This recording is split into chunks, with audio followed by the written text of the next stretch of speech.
Testing. 1, 2, 3.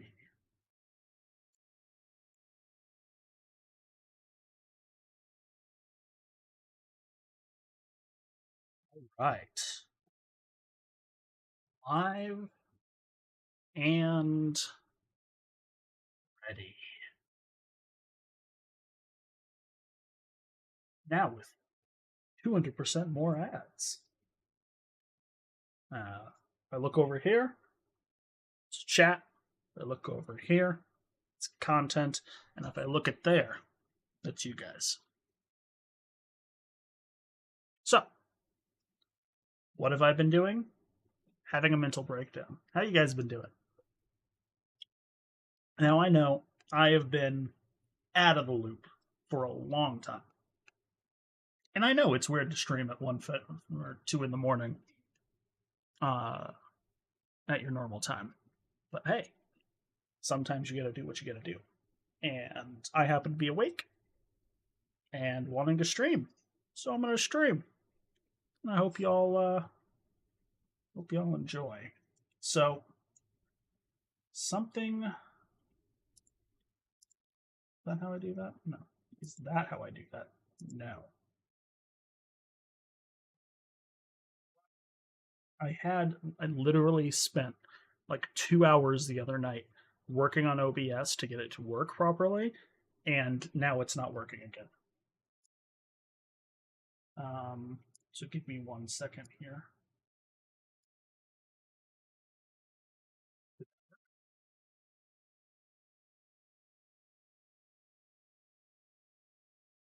No. Why did that not work? That goes away. Okay, we get all of that. Cool. Whatever. Why is the web page not showing up?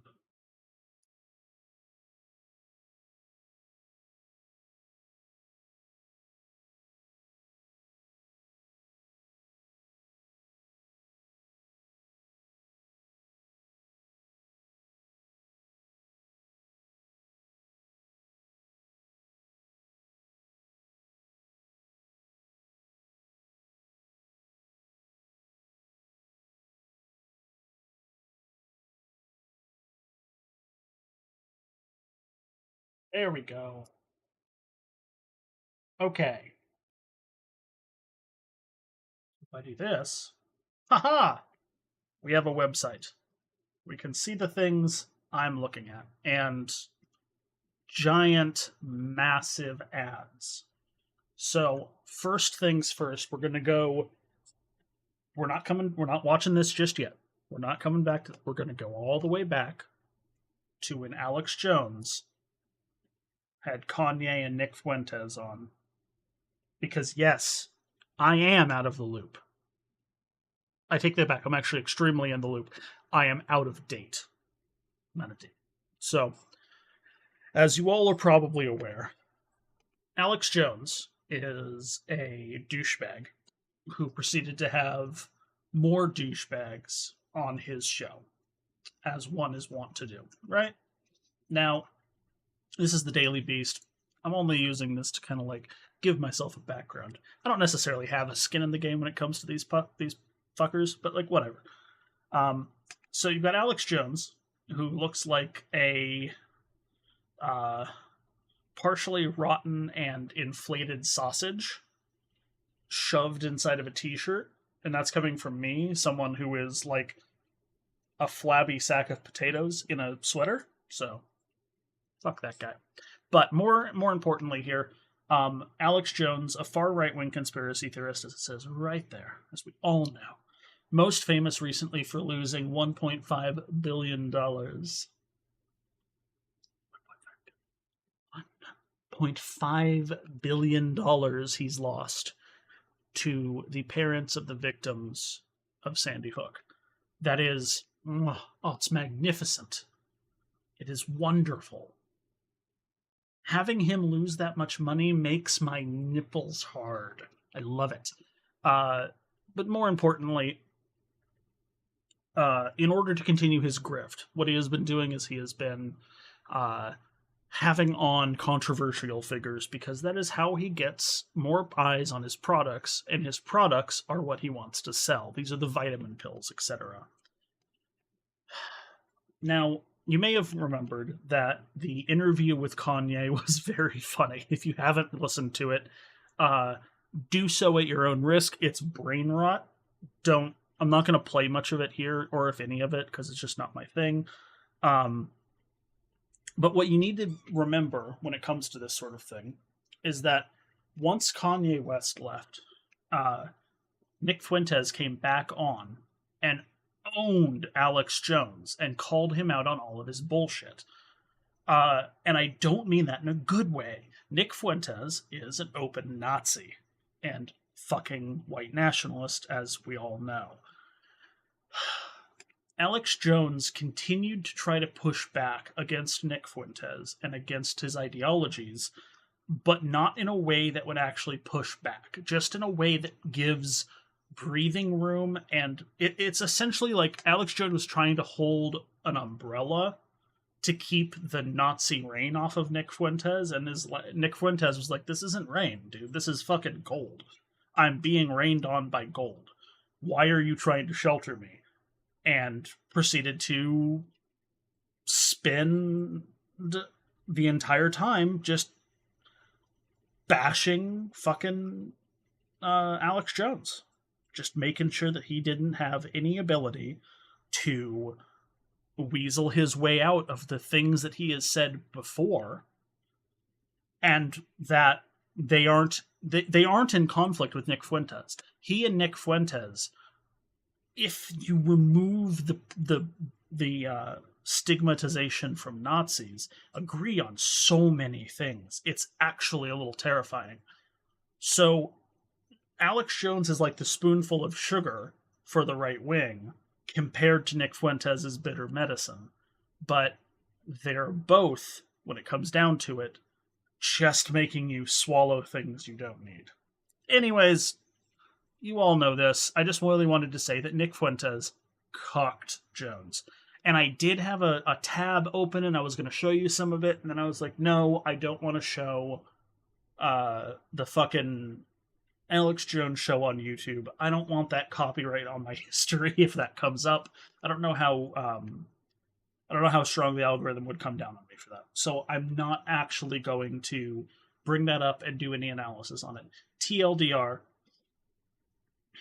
Fuentes cucked Alex Jones, and Alex Jones took it like the little bitch that he is. That's all you need to know about. Now we're going to move over. We're going to move over to Andrew Tate, another horrible douchebag.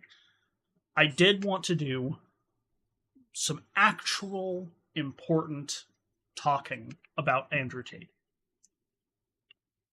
Andrew Tate is, for those of you who are not aware, a misogynistic guy who used to do MMA fighting. And when I think it was MMA or kickboxing or something, this is him. This is him, the guy in the hoodie with the dick-sucking lips that would remove your soul from your testicles. No, I would say he would, like, suck the soul from your clit, but he would never touch a woman. He's just not that type of guy. He likes to talk about how he would subjugate women and how they must serve him and only be used for breeding. But we all know he doesn't actually touch women, really? I mean, come on. Or at least if he does, it's not for any of their satisfaction. Am I right, fellas? All right, people? Yeah. He doesn't... No, Andrew Tate's a monster. So jokes aside, Tate originally was a kickboxer, and then he and his brother started up a cam service where they were explicitly using models to fleece lonely men out of their money. The cam girls were supposed to bond with the men that they were talking to, listen to their problems, get sympathy, and milk them for all of the money that they were worth by giving them their own sob stories, essentially.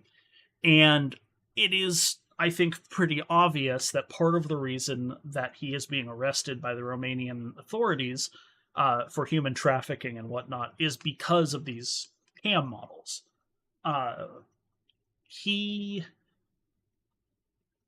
human trafficked cam models from what we're learning out. Let's go through this BBC article.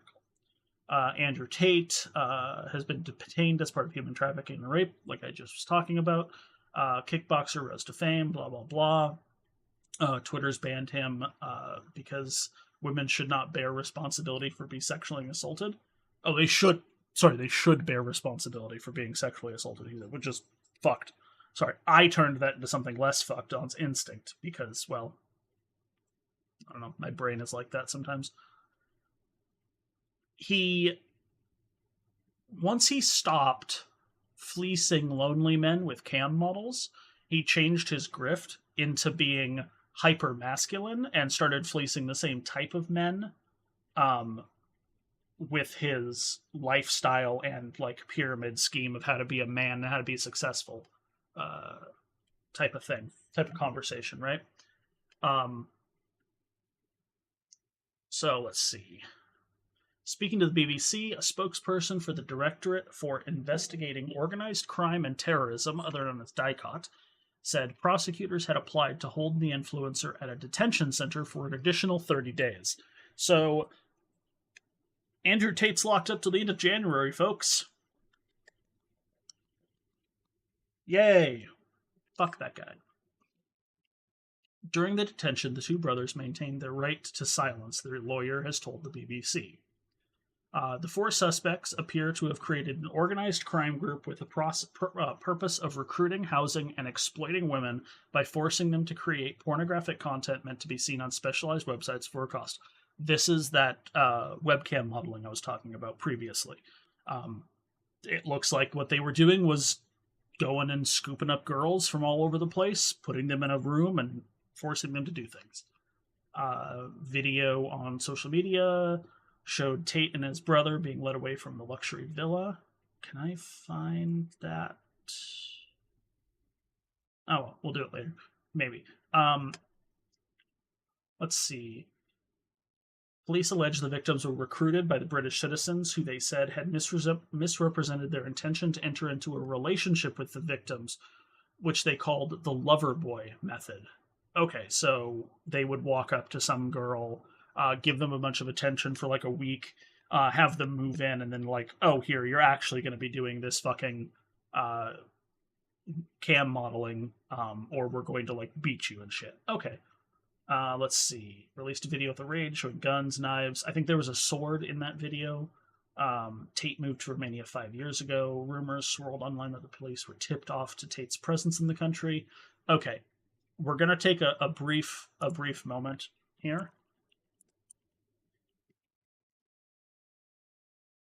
His pizza video. It's hilarious. Oh, for fuck's sake. Ads? Are you kidding me? Ugh, I might not have to do this on incognito at some point. Okay. This guy gonna be talking? Okay, yeah, he's gonna be talking. Okay, let's go back. Of course, it's all okay. Anyway, so we've seen the pizza boxes here, right? You see the pizza boxes? Pizza boxes. Yeah, here we go. Esquire. We're going to Twitter. We got a thread. Yeah, so in Andrew Tate's response to Greta Thunberg calling him small dick energy, because, well, to be fair, he does have small dick energy. He came back after like 10 hours, dressed in a bathrobe, smoking a cigar, boasting about how his cars produce the most emissions. Produced a pizza box, a couple of pizza boxes that he said were completely unrecyclable due to their oil content from the pizza, right? Well, as you can see here, Romanian authorities needed proof that Andrew was in the country, and so they reportedly used his social media posts with his ridiculous pizza thing that was Jerry's Pizza, which is a Romanian pizza chain, confirming that he was in the country, which allowed them to launch their apprehension of Tate. It's funny. It's really, really funny. Let's see. prior to his neural. He's a kickboxer. Okay, we'll go over here to routers, routers. Um,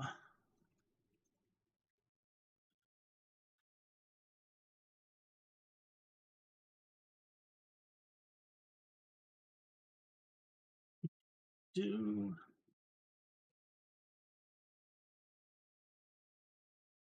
oh, and in case you're wondering, Andrew Tate's net worth is something like 366 million. So like he's not just like a millionaire. He's like a big millionaire. Um Almost halfway to a billion in net worth. And he did that on the backs of exploited laborers and sex slaves, it sounds like. So yeah, we got a bunch of pictures of him going down. Now, you also may remember that Elon Musk is a CEO of Tesla and Twitter.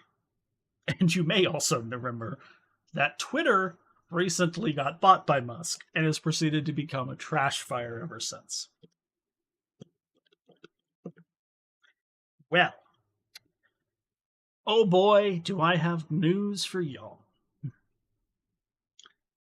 It's December, so let's go to the month, right? Let's go 6 months. There we go, 6 months. So here we are in September. Tesla stock riding high around $300 a stock, right?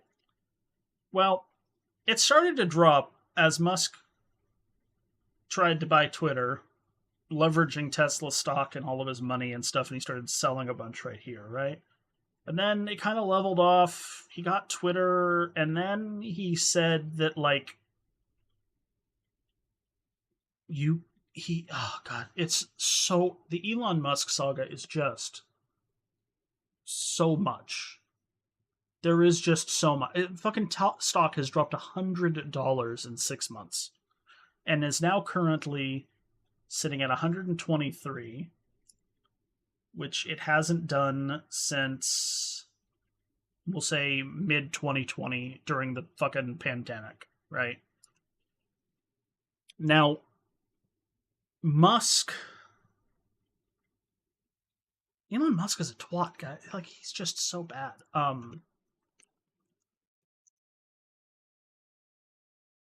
Elon Musk Twitter.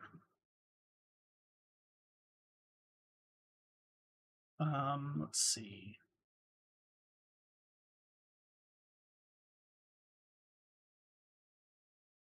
Sorry, my brain is having a mental fart when it comes to Elon Musk. We may come back to that guy. Okay, moving quickly along. We're going to take a look at the key takeaways from Donald Trump's tax returns. This came out last night. Actually, this is only just a few hours old. This is only 7 hours old, 8 hours old. So here we go. I haven't pre-listened to this or pre-watched this, so let's do this. 6 years of Donald Trump's federal tax returns. Released on Friday, show the former president paid very little in federal income taxes for the first and last year of his presidency. Go figure. Claiming huge losses that helped limit his tax bill, among other revelations. The returns, long shrouded in secrecy, were released to the public. Can I get a non-CNN link to those? No, of course not. Published on Friday by the House Ways and Means Committee, the culmination of the battle over their disclosure that went to the Supreme Court. They confirm a report issued from the Joint Committee on Taxation that Trump claimed large losses before and throughout his presidency that he carried forward to reduce or practically eliminate his tax burden. For example, his returns show that he carried forward a $105 million loss in 2016 and a $73 million loss in 2015 and 2016, respectively. The thousands of pages of documents from the former president's personal and business federal tax returns, which spans the year of 2015 to 2020, provide a complex web of raw data about Trump's finances, offering up many questions, blah, blah, blah.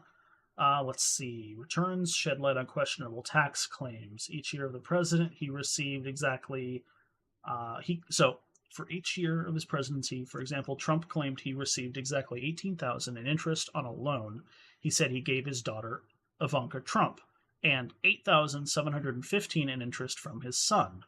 Uh, okay, so they are paying way more money than I make in a year in interest to their daddy. That's cute. It raises the question of whether the loans were bona fide arm's length transactions or whether the transfers were disguised gifts that could trigger gift tax and a disallowance of interest deduction by the related borrowers, the JTC said in its report. It's unusual to have interest in round numbers, very rare. Uh, okay, so that's regarding the 24,000 here from his son. Also, questions about Trump's returns listing an identical amount of company expenses and income. For example, in 2017, Trump claimed his business, DJT Aerospace, which operates Trump's helicopter, claimed 43,000 in income. It also claimed the exact same amount in expenses.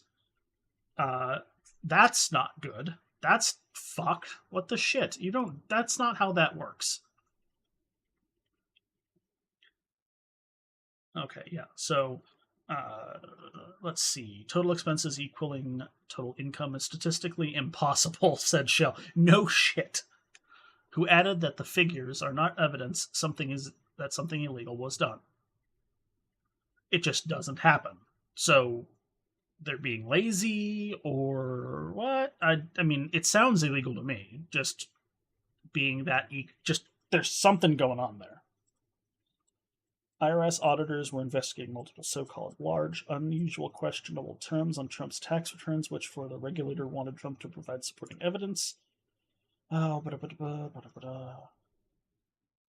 here we go. Shows that he held foreign bank accounts while in office. I'm pretty sure you're not supposed to do that. Trump had bank accounts in China from 2015 to 2017. Which he was required to report to the Finance Crimes Enforcement Network. I'm guessing he didn't do that. Sounds like things he wouldn't. China bank account, which was reported by the New York Times, was tied to Trump International Hotels Management, pushing the country. Okay. This is ironic because he said Biden was a puppet of China, but Biden didn't have any ties to China. The returns show that Trump paid more in foreign taxes than in U.S. federal income taxes for 2017. That doesn't surprise me. 2017, Trump paid $750 in federal income taxes. Wow, I paid more money than Trump did in my taxes in 2017. Oh God, that hurts. Oh, that hurts a lot.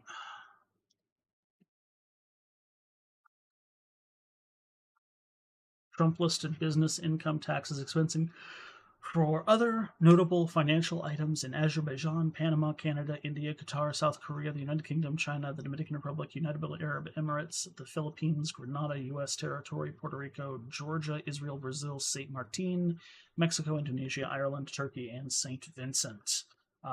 Claimed no charitable deductions in 2020, even though he said he would donate his $400,000 salary to charity each year. Looks like he never did that. So, lying sack of shit once more. Just add that to the list of lies that he has done. Oh, yeah, Trump's own tax law. Of course, it applied to him. Why wouldn't it? The Ways and Means Committee. Blah, blah, blah, blah, blah, blah. Well, all this boils down to I'm hoping that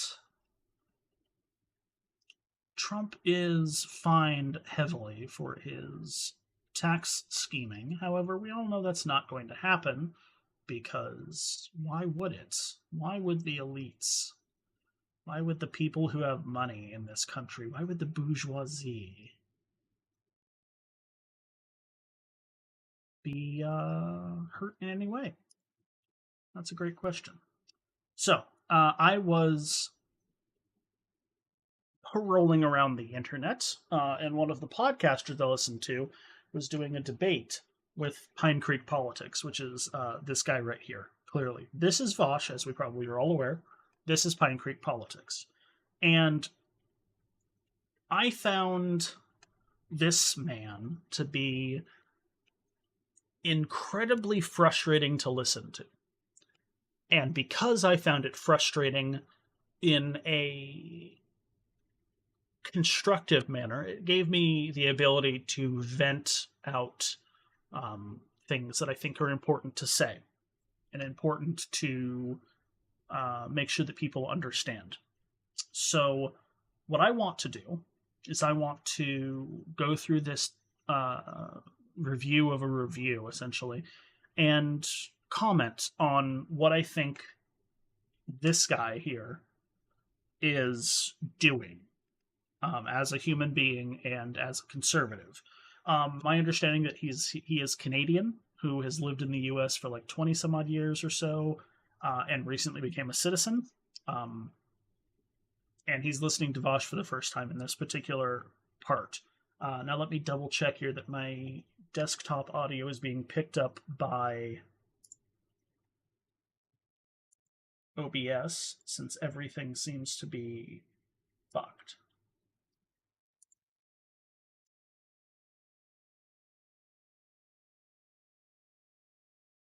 Okay, that didn't work.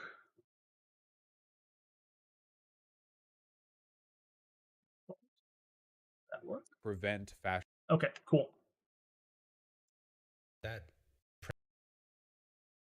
So we have ourselves Pine Creek Politics. Doug is his name.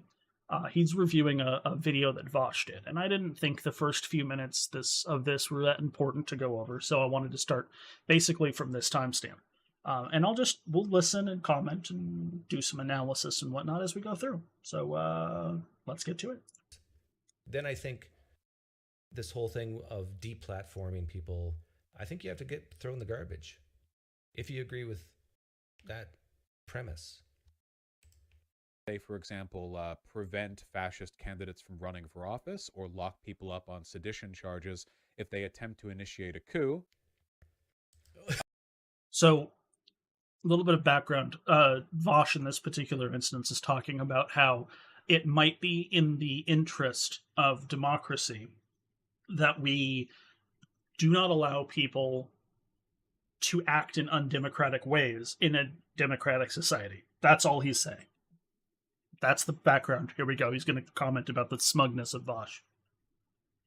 Look at that smug. I got to see that smug face again. You could say, for example, prevent fascist candidates from running for office or lock people up on sedition charges if they attempt to initiate a coup. Yeah, right there. He's definitely talking about January 6th. Yeah. I'll say this again. I've said it many times, that the attempted coup was nothing in comparison. Listen to my words carefully, okay? In comparison to the major historical events in the United States' history. In the history of the United States, let's think about this for a second. In the history of the United States, when was there a more concentrated attack on the actual capital of the United States? The War of 1812, I think, is the only one I can think of, right? Right? Like, I'm going to double check.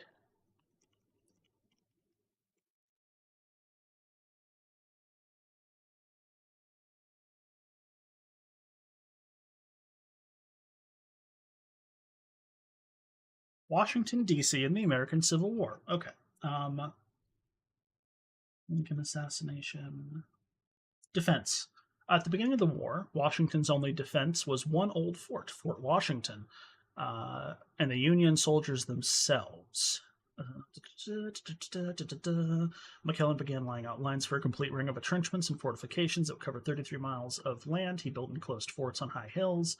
The capital's defenses, for the most part, deterred the Confederate army from attacking. One notable exception was the Battle of Fort Stevens, which Union troops repelled soldiers under the command of Confederate Lieutenant General Jubal Early. The battle was the first time since the War of 1812 that a U.S. president came under fire and enemy in wartime, when Lincoln visited the fort to observe the fighting. Okay, so it was the Battle of Fort Stevens, right? So we've got War of 1812, where I think British led Canadian troops, was it correct?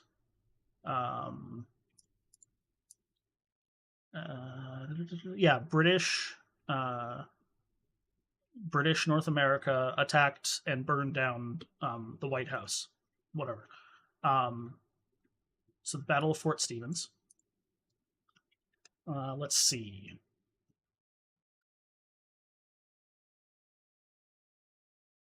The battle itself. At the time of Wright's command was in Washington. Around 3 p.m., the bulk of the Confederates commenced skirmishing, probing the defense, manned by Hardin, line of skirmishers, President Lincoln, and some officers rode out to observe the attack, briefly under fire that wounded a Union surgeon standing next to Lincoln, and then the Union forces pushed them back. Corps member recalled, "We marched in the line of battle into a peach orchard in front of Fort Stevens. Here the fight began. For a short time it was warm work, but as the president and many ladies were looking at us, every man tried to do his best. Without our help, the small force in the forts would have been overpowered. Early should have attacked earlier in the morning, but Early was late." And remember, Early was the Confederate general who was doing this. There were 300 casualties, or almost 400 casualties on the Union side, and almost between 400 and 500 on the Confederate side. Okay, and Fort Stevens is, as we will note by this map here with a dot, it looks like next to up here. So this would be Fort Stevens, right? Right there, up in Brightwood. This is Washington, D.C. We can go to Google Maps. So this is D.C., right? And then that would be Brightwood, right? So we've got the Capitol down here. And then we can actually do a measured distance, right? From there to there in a straight line, 5 miles away. So 5 miles away from the Capitol, there was a brief skirmish that drove the Confederates away, and that was the only time in United States history, that besides the War of 1812, that the Capitol was threatened, right? Okay, just making sure we understand where we're at here, because lest we forget, and do not forget this, January 6th was an insurrection attempt by fascist leaders of the Republican Party, including the President of the United States, to attempt to overthrow the government and kill members of the opposing party and the vice president, basically anyone who stood in the way of the Republicans and Donald Trump from remaining in power. The only reason they did not succeed was because some people weren't on board. The senators were able to get away. The incompetence of Trump and his cronies and the right wing in general. And, oh God, it hurts to say this, the police doing their job. I know. You should have people defending a Capitol in the event of an insurrection. That's good. I'm not saying it's not. I just was making a joke. So let us not forget that for the first time in American history, a sitting president led an insurrection against the peaceable transition of power because he didn't like the results and he wanted to stay in power. That's what we're dealing with, folks. I mean, even if the coup was successful, what would have happened?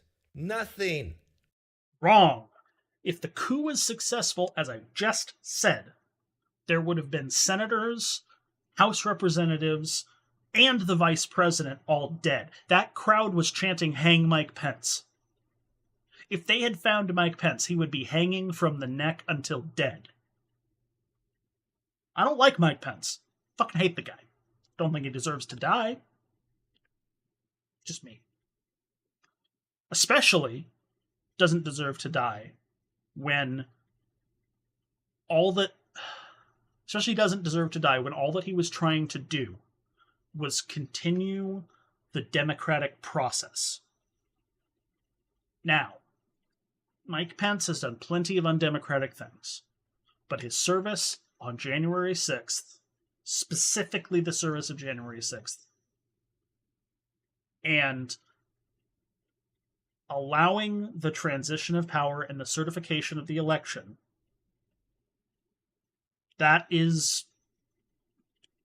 what he should have done. That's what he was supposed to do, and he was upholding the oath and all of that shit.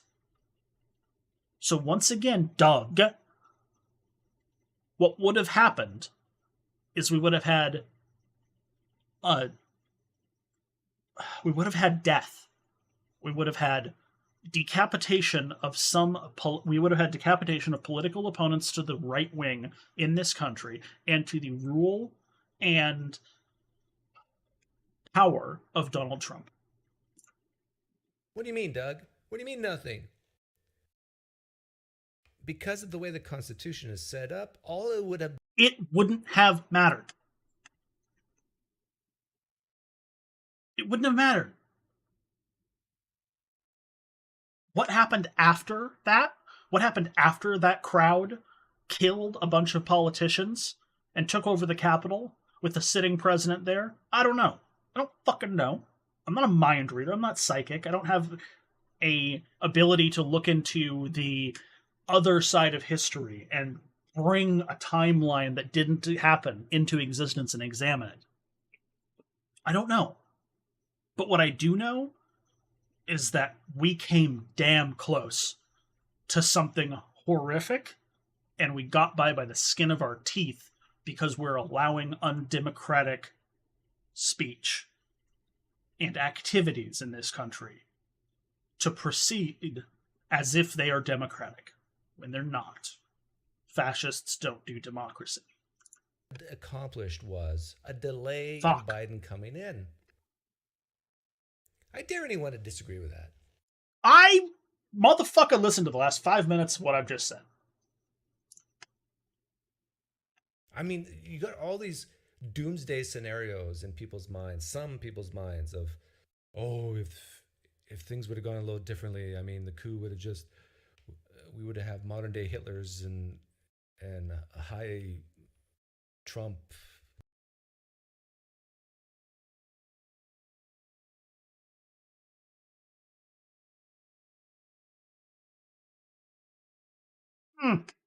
Weird. Just decided to Google Nazis in Jan 6th. Secret Service knew of the neo-Nazi threat in January 6th. There's a fucking email from them about it. Nazi sympathizer and army reservist who stormed the Capitol. No, look, he's even got the fucking stash.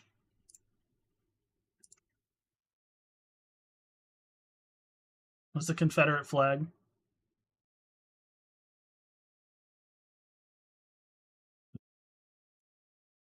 There you go.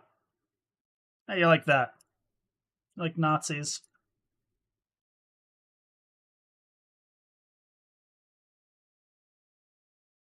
You guys remember this? You remember being there? Remember watching this on the news as people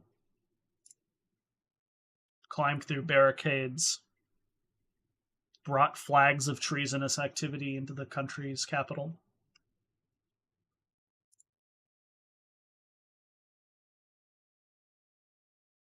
I'll give you a quick moment here.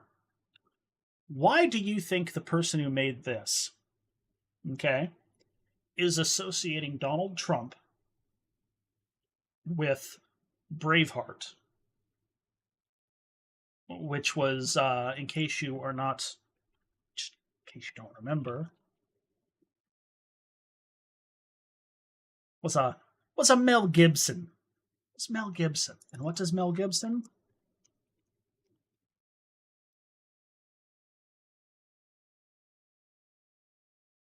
A timeline of Mel Gibson's anti-Semitism. Huh. Okay, so the correlation between Trump and Mel Gibson via Braveheart here is there. There's a reference being used there. Okay, why those letters? Why that font? Why that font?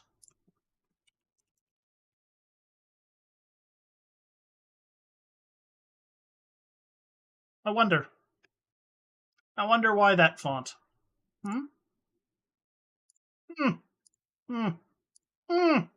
Hmm. I wonder. Nazism in the United. No.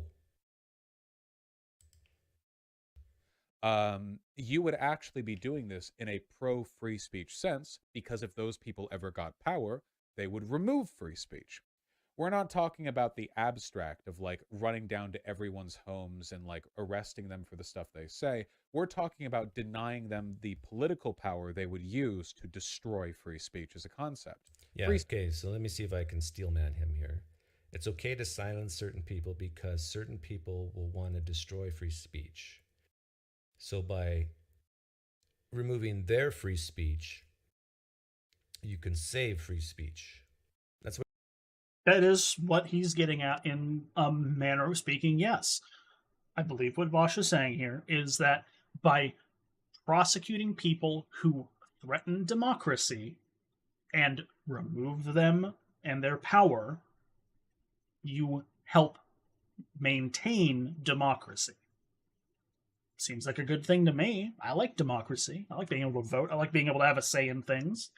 What he's saying, right? Oh, also, I have raised this issue to this man in his comment section already about his fucking ghastly audio. While I am not exactly sure if mine is tuned properly, I think it is. His is like bass boosted. Like, if I was to be him, it would be like, "Oh, hi guys, how are you doing? I'm walking around like this." Anyways. And I say, instead of destroying their free speech, put their free speech that might destroy free speech into the arena of ideas of free speech and let the winner win. Ah, yes. Because that works so well when the other side plays fair. Except that when you're dealing with people who don't believe in free speech, when you're dealing with people who want to commit genocide, who want to kill people that they don't believe in, that they don't agree with, sorry, not believe in, that doesn't work because they're just going to use a rock. They're just going to smash someone's head in. They're just going to put a bullet through their brain. They're just going to gas them. And I'm saying the winner will be free speech and that these Nazis will not be in power. That had such a good, that was so well thought out and said by him. Man, I think he would really do to learn a great deal about the Weimar Republic and the rise of fascism in post-World War I Germany. Because even the far right, well, I shouldn't say even, the far right values the Constitution of the United States. No, they don't. No, they don't. They're attempting to undermine it at every possible moment. The Supreme Court has been packed with far-right conservative justices who do not adhere to any jurisprudence. It boggles my mind to think that this guy is so naive as to not understand this. And based on what I watched with another conversation, I'm beginning to think that he's not naive. I think that he is actively attempting to cover for people. I don't think he's naive. I think he's dumb, but I don't think he's stupid. I think he is actually attempting to kind of cover some stuff that he thinks is cool, but doesn't want to say it out loud. He wants to be kind of a, free speech guy, whatever. Than the far left. Is that better? That's better. Okay, we'll watch like that. So in order for this doomsday scenario to take place, you would have to tear up the Constitution. Am I wrong? No, not entirely. Yes, you would have to tear up the Constitution, but that wouldn't necessarily be a problem for them.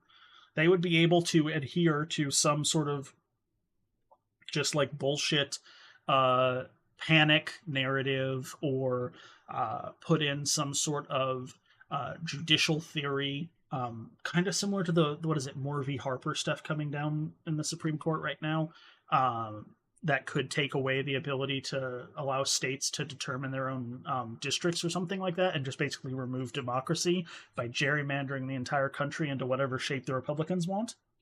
Yeah, you don't need to be able to you don't need to adhere to a constitution when you use a leg of the government to shoot itself, or to kick the other two out from underneath of it. The whole idea of you think the fucking Nazis in fucking Germany adhered to the pre-Nazi constitution or whatever they had of Germany or the Weimar Republic? Nah, dude. Once they got in power, they started just complete executive control. That's what they want. They want complete hierarchy. Because Republicans are bottom bitches that love to be fucked by whoever they think is superior. Checks and balances, separation of powers, 3 branches of government. To go to a dictatorship, you'd have to rip up the Constitution at that point. Yeah, it's what they want to do. Free speech absolutism is self-defeating if it does defeat itself, which it seems to. It's kind of the same how, if you want to promote a society where it's easy for people to drive, you need to set rules for driving, right? The only reason people drive all the time over here in America is because we have roads, stop signs, traffic lights. If you had a system where there was no, where there were no rules in place at all for any kind of driving limitations, none whatsoever, then... Yeah, okay, I agree. This is a great point. You got to have limitations. But I think this is why I say freer speech is a better... So again, if he agrees that you should have limitations, then one of those limitations should be that you cannot act in undemocratic ways and expect to be not affected by the consequences. And if those consequences happen to be legal, in order to protect democracy, I don't see a problem with that. Fuck. Phrase than free speech. Yeah, and there's limitations to free speech as well. You would... But there's a difference between these limitations and telling, if you drive a green Ford pickup truck, you're not allowed to drive at all. No, that's a bad analogy, and you know it is. You know that's a bad analogy. A better analogy is you are not allowed to drive if you make it a duty to drive a bulldozer and remove the road as you go along. That's the better analogy. It's not about how you drive, as long as you're adhering to the rules of driving. If you're actively being destructive to the surface of an infrastructure upon which you drive, or other people as drivers, that is the problem. We already have a lot of laws for this. Keeping with your driving analogy, you can't just drive someone else off the road, aka murder. Or you can't, you can't do that shit. We accept rules for driving in this scenario, but we wouldn't accept someone destroying the road people drive on. And this is the fear, I think, from people like Bosch, is certain people, no, you got to not even let them drive. Because if we get them on the road, then everybody will want a green Ford truck. I mean, they're just so persuasive. I mean, No, it's because, again, your analogy sucks. It's not about what you drive. It's if you're destroying the foundations of how we drive, of how we talk, of how we express ourselves. If you are attempting to repress and force people to not be able to express themselves, whether that is democratically, whether that is with who they love, with who they fuck, with how they talk. That's not okay. People that attempt to suppress and control shouldn't be allowed to inflict that on other people. They might get 51% of the public who want green Ford trucks, and we can't have that because green Ford trucks will lead to wars. You would disincentivize. What the shit? Sorry, guys. Something wacky is happening on my audio.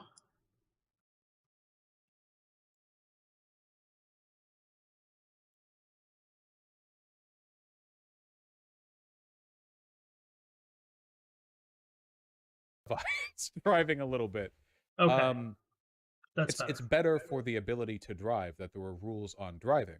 Now, wait, no, it's still coming through my speakers. What the shit is going on? What the hell is happening to my computer?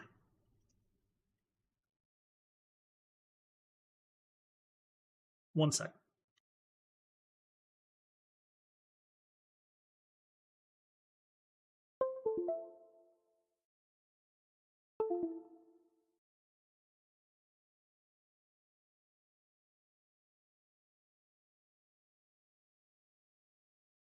of like what limitations on free speech are good, you know. 1 second, guys. I don't know what the fuck is going on.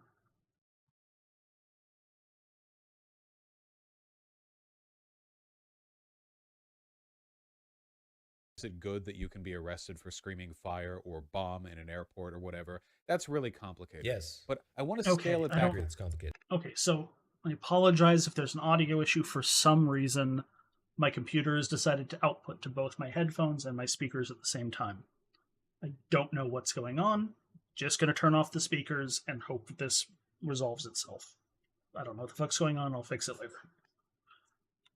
Bomb in an airport or whatever. That's really complicated. Yes. But I want to scale it back it's complicated. a little bit because there's one other concern that I want to bring up, you know, kind of like as a framework. Why do right-wingers only remind us that free speech exists when they're defending people they claim not to agree with on the right?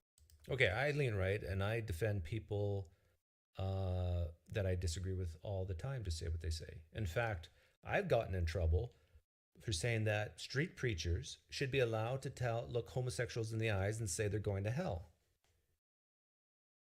A lot of people dislike it when I say that.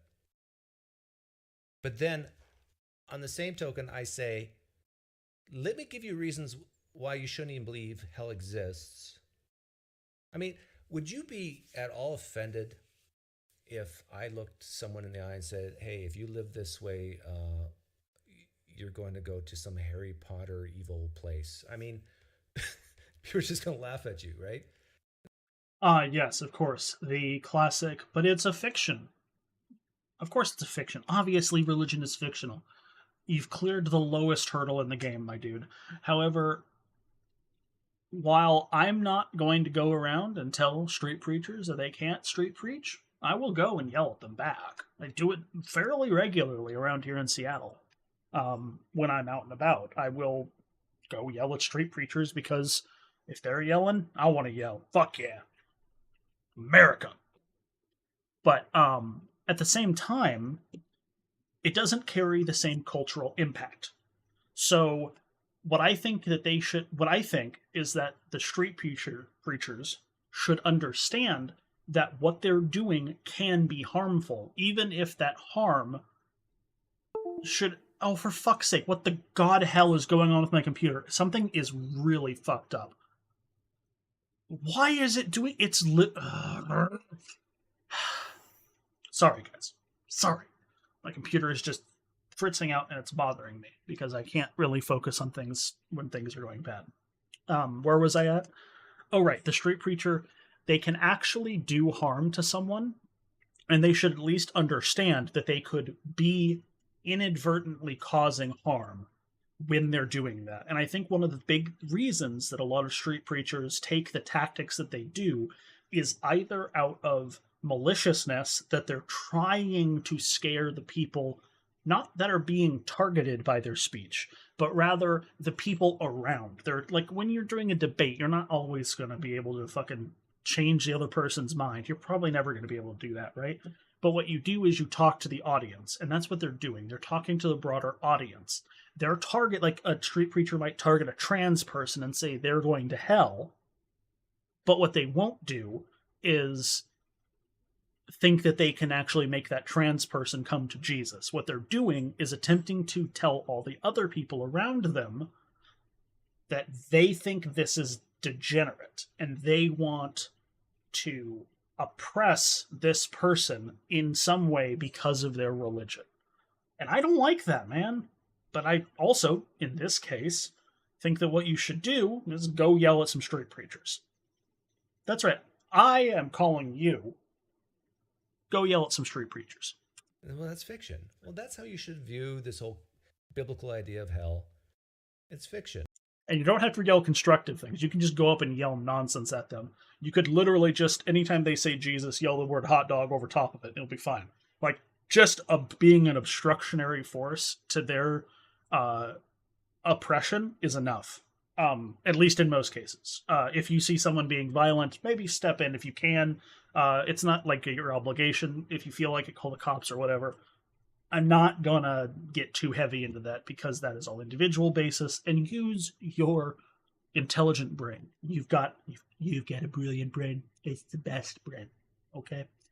You all, and this everyone who listens to Jake the Fake Jake has the best brain. They're the smartest, most intelligent people on the planet. I love every one of them. Okay? Anyway, jokes aside, let's move on. So don't worry about it. But people should still have the right to preach this fiction if they want. You're doing it right now.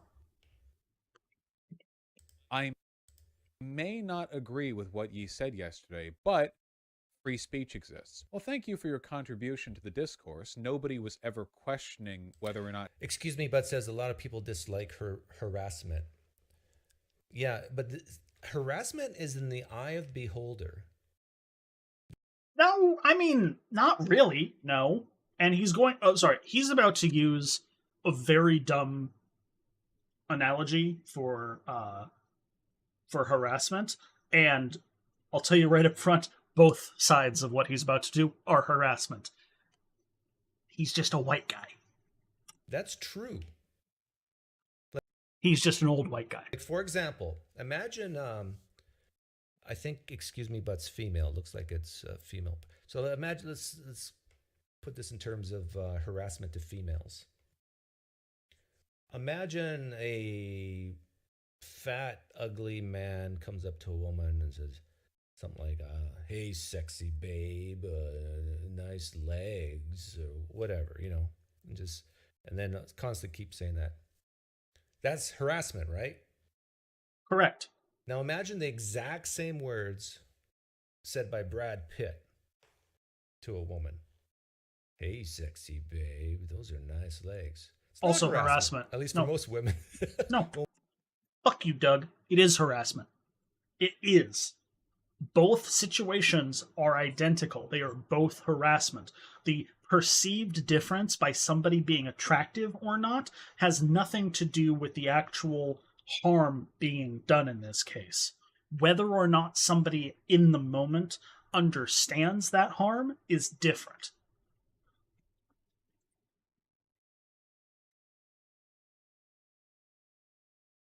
Brad Pitt saying it? Now it's fun. Now I like it. So harassment is in the eye of the beholder. So if you can change it's not. yourself. Is rape in the eye of the beholder then? If Brad Pitt came up and fucked me in the ass, and then if later on that day you came up and fucked me in the ass, is one okay because Brad Pitt's hot? Or are they both rape because I don't want to be fucked in the ass? First, getting back to the gays in hell. If I'm a gay man and someone says, hey, and I live like a gay man, as all gay men should, and Gay men should live how they want to live. If they wish to live as a gay man, they should live as a gay man. Live your best life, folks. Street preacher comes up to me and says, "You're going to hell for the way you're living." I'll say, "Okay. How are you doing today? Nice weather we're having, right?" So the exact same words, the exact same actions, depending on the receiver, can be viewed as harassment or not. So I'm saying, make yourself stronger. So very few things are harassing to you. Now, definitely physical, like if someone starts taking bats and beating you, that's different. But if it's just words, free speech. God damn it, I hate this.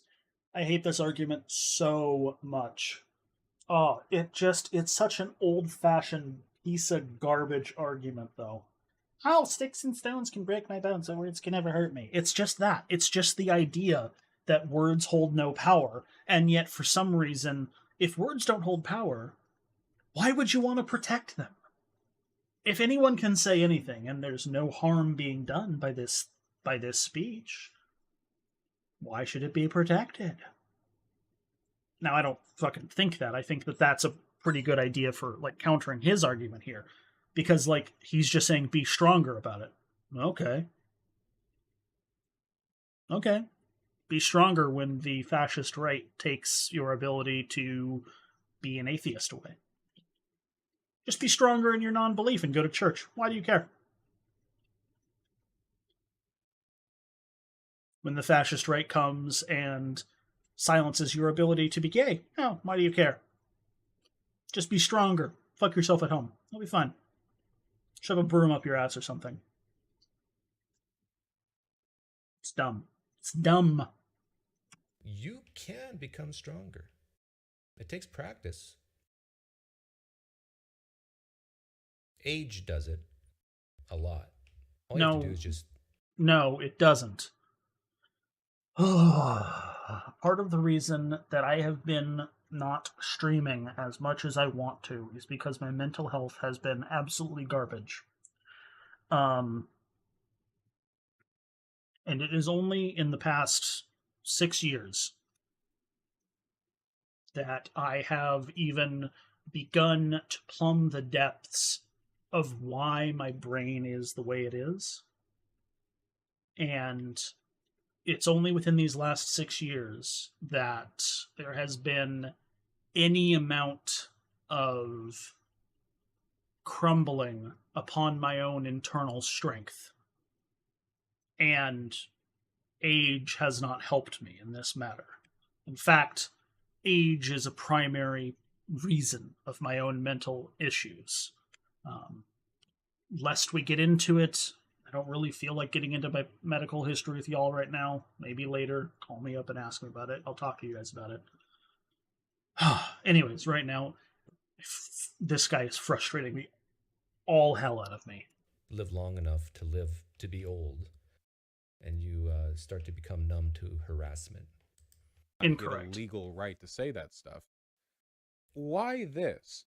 See, I've consumed conservative content for a long time. I don't think I've ever seen Kevin Sorbo, or in fact any conservative that I can think of, saying, you may not agree with what Ilhan Omar said the other day, but she does have the right to say it. That's how free speech works. This is true. I have not either. I can also back this up from Bosch's perspective. I have never seen a conservative applaud the ability of a left-leaning person to speech. Have you ever heard that? Yeah, I understand the point he's making. That's a good point. It's a valid point. It's sort of like he's saying it's being used as an excuse to... Yeah, it's weird that they only ever seem to back up the ability of Nazis to converse and talk about their issues and their points. Weird that it seems to be the far right wing that gets all the leniency. Excuse people. But I think if you were to ask these people, do they have the right to say this in the United States? They would answer yes, because I think a lot of the people that Vosh is talking about do value the Constitution. So just ask them that. Really? Yeah, I'm sure if I asked Nick Fuentes whether or not I deserve the ability to talk, as someone who is uh, rainbow affiliated, I'm sure that he would say I have the freedom to do whatever I want, clearly. Next time. Or, even an atheist, Nick Fuentes would tell this motherfucker to die because he's not a Christian. Or ask them, why do you bring it up now and not before or in other occasions? I may not agree with what Biden said the other day in his speech, his Dark Brandon speech, but he does have the right to say it. That's how free speech works. You ever heard that? No, I haven't either. I may not agree with what AOC said the other day, but so why for ye? Yeah, why I know is a it lot for of you? conservatives say that when it comes to porn. Yes, I'm against porn, but I respect the freedom of expression. I've actually heard some conservatives say that. Some Christian evangelicals say that. Why do they say this so much for Alex Jones? Or Nick Fuentes? They said it for Richard Spencer. What about Milo Yiannopoulos? Yeah, I think a lot of things that Alex Jones said, I think he has the right to say it. But it hurts Weird how he immediately says that about him. people, Doug. Because they're defending it. Remember what I said before? Invoking free speech is a defense. We're not talking about an actual legal argument. Kevin Sorbo's not in a courtroom reminding people of an actual explicit legal right. He's defending it in the only way he can, by using the free speech argument. But it is a defense, a choice. Yeah, one little piece of hypocrisy here is in a certain setting like college campuses, which tend to be full of young people. Young people tend to vote Democrat, they tend to lean left, and they definitely shut down free speech when it's something they don't want to hear. Are you talking about like Milo Yiannopoulos, who proceeded to attempt to come to a college campus with the explicit intent of outing and doxing a trans person in the audience, and in response to that claim that he was going to do, which he had done previously, by the way, he had already doxed and outed people who were gay or who were trans in the audience. Are you saying that he should have been allowed to cause that level of harm, or are you going to say that the student body that makes up the college campus has no authority on allowing who they will allow into their college to spread ideas? Because there's no reason why Milo couldn't just go down the street into a park and do his talk, or rent out another building nearby and do his talk, or do it online and do his talk. No one was removing his free speech. A democratically aligned group of people, a group of people who rose up in defense of somebody who was going to be outed and have material harm done to them. Seems like a pretty fair thing to do, in my opinion. Right? That's very fair to say. Like, that's dangerous. No, it's not. That might lead to Nazism, I think. Choice taken to positively frame Defending trans people leads to Nazism? Weird how he thinks that. that content, that delusional bipolar meltdown of Ye's. They don't say it about other people because they aren't interested in defending other people. Yeah, Shadex Gaming, I agree. Some of the things Alex Jones said that ended up terrorizing parents of murdered children, like he lost that lawsuit, right? So in the court of law, looked at all the evidence. They're interested in defending Nazis. And so they will invoke the defenses they're capable of for Nazis without flagrantly tripping the You know what's interesting? I sometimes do this with the topic of racism, but I'll do it here. And I wonder how Vosh would handle a question like this if he were here. Why is Nazism bad? I can answer that. I can answer that real fucking easy. Nazism is bad. It's because it oppresses other people. Because It is an innately hierarchical and oppressive system that requires hated minorities to be persecuted and prosecuted in their systems. It leads to genocide because, in the Nazis' eye, anyone who is degenerate should not be allowed to live in their society. Can you articulate it for me? Done. In fact, these are kind of, I know I hate philosophy, but of course he does. Of course he hates philosophy. Because why would he appreciate a nuanced breakdown of anything to do with the world when it is so much easier to rely on bullshit simple answers and conservative ideas that have been holding humanity back for thousands of years? Nazism. What is it exactly? It is a far-right totalitarian political ideology and practices associated with Adolf Hitler and the Nazi Party. It was frequently referred to as Hitlerism. The later related term neo-Nazism is applied to far-right groups. Nazism is a form of fascism. Okay, why is fascism bad? With disdain for liberal democracy. Okay, so it's bad because it has disdain for liberal democracy and the parliamentary system. Yes. It incorporates a dictatorship. Why is dictatorship bad? Are you really asking that question? Are you so innately dumb that you have no concept, or are you so innately dishonest that you are going to pertain to feigned ignorance as to why a dictatorship is inherently bad?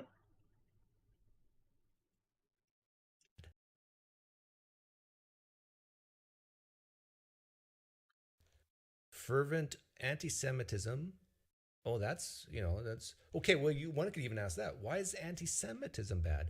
And it gets to, if you keep peeling that onion, it will come down to hurting people, right? It's bad because it hurts people.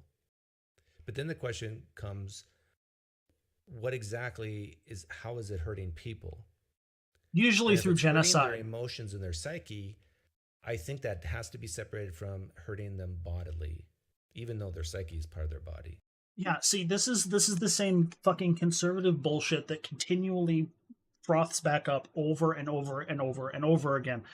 Conservatives have this disconnect that, like, anything that can be done to the mind is okay, but if it hurts the body, man, even, like, it doesn't even, like, this guy is so, it seems like he's a dualist, but he can't be because he's an atheist, right? He seems to think that, like, the mind and body are different. No, it's a part whole.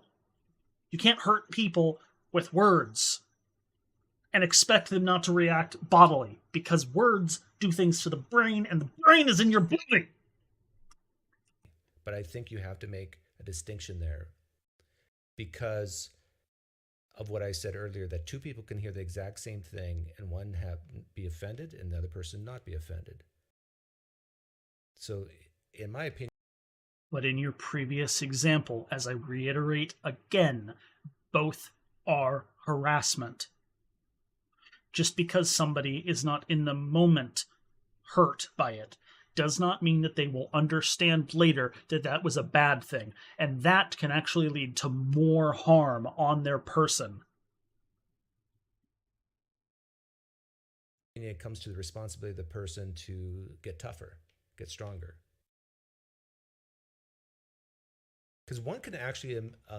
Also, you may notice, this guy continually refers to strength as an inherent good value. He seems to think that there is no value in allowing yourself vulnerability. Vulnerability allows for an incredibly deep connection between people. And that can be incredibly useful, especially interpersonally. Some of my best friends are my best friends because they confide in me and I confide in them, and we are allowed to be open, honest, and vulnerable with each other. That's not a bad thing. That's part of a human connection. It's part of being alive and being a human, is that vulnerability and connection that we can gain to other members of our species.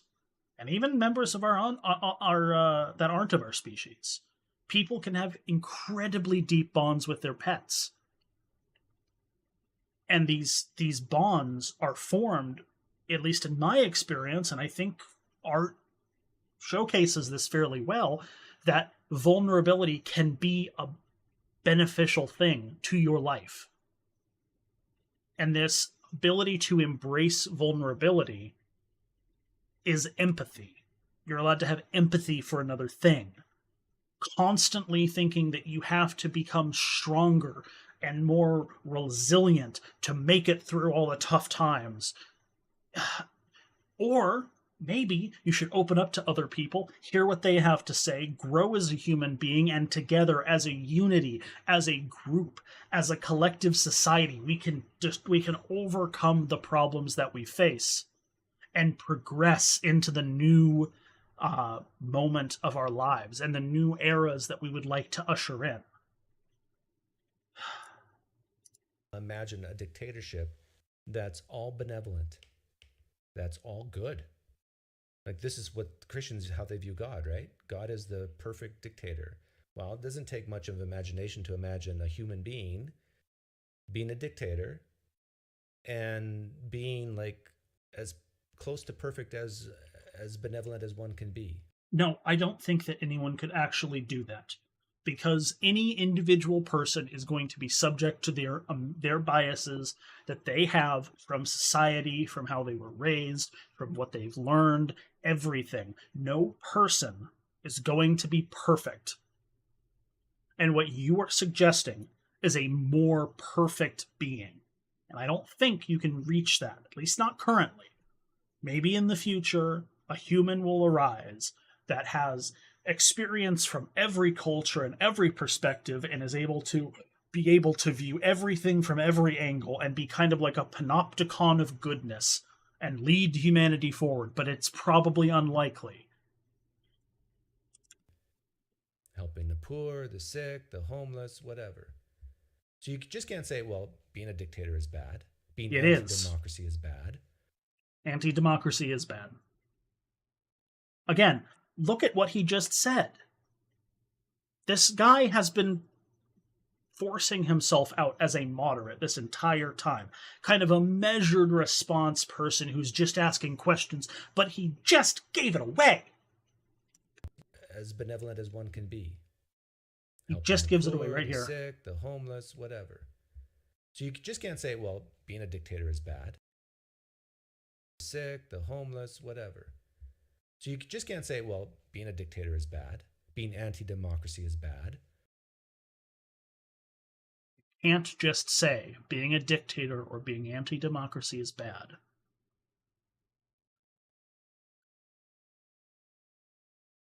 I don't know about you, but I can't imagine someone who lives in China or India or Russia or Ethiopia, South Sudan, Chad, Italy, the Netherlands. I can't imagine a person from anywhere around the globe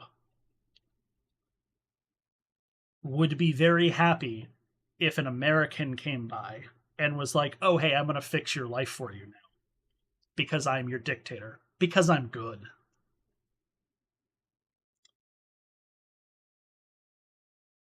I think instead, we should grow society into being a better unifying group,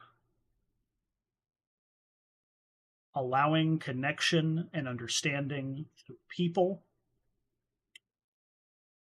and allowing change to happen from the bottom up rather than top down. This is because, well, I'm a fucking, like, libertarian, socialist, anarchic, syndicalist, communist lefty. Like, when it comes right down to it, growing communities, forming communities and groups of communities where we understand and help each other is, I think, the best way for us to move forward in the world and eventually become a good, just, and fair society.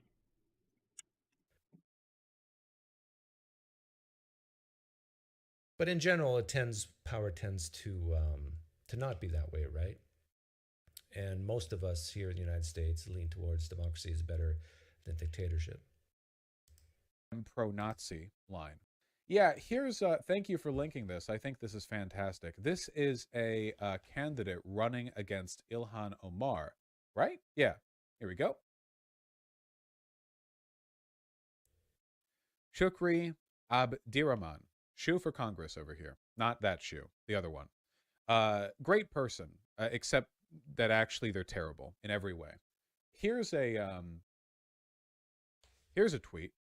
We can no longer get rid of tyranny by the ballots. It's only by bullets now. Ooh.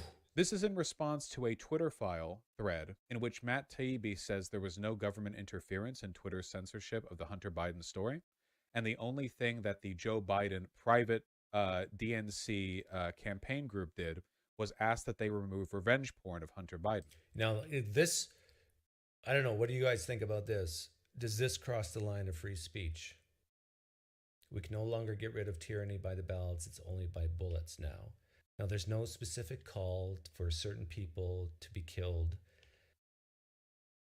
But this is walking the line, right? Or do you guys think it's crossed it? In return to the in response to the information that Joe Biden's administration, not administration, wasn't the president yet.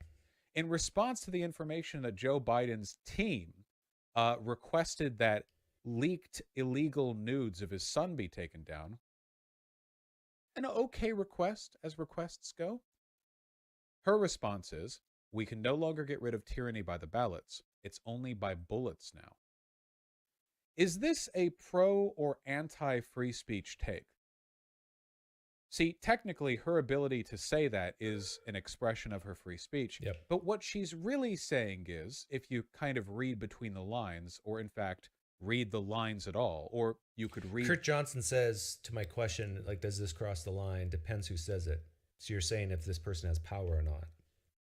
If it's a high school kid who has no power, people just slough it off. But if it's a high school kid who has access to guns and is very depressed and full of anxieties, then yeah, maybe keep an eye on that kid. What she's really saying is, it's weird that he's capable of intersectional analysis when he wants to be. We need to kill our political opponents. Why do we need to kill our political opponents? Well, on its own, you could say, well, killing Hitler would have been... Yeah.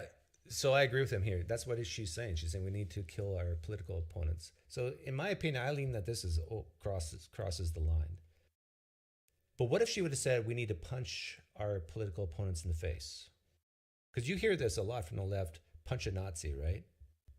What if she would have said that? Does that cross the line?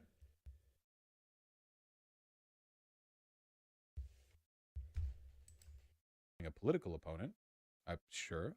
Well, they want to kill the Democrats because Joe Biden's team didn't want Hunter Biden's leaked nude, which is revenge porn, on Twitter. Yeah, Vosh is making it sound like the whole Hunter Biden thing was as simple as Bill Clinton's oral sex in the White House in the 90s. It may be, but it might be more too. There might be more in that laptop than just nudes or, that type of thing. But there wasn't. It was a fucking giant pill of nothing. Oh, God. Oh, I don't have the energy in me right now to do a full breakdown of the Hunter Biden thing.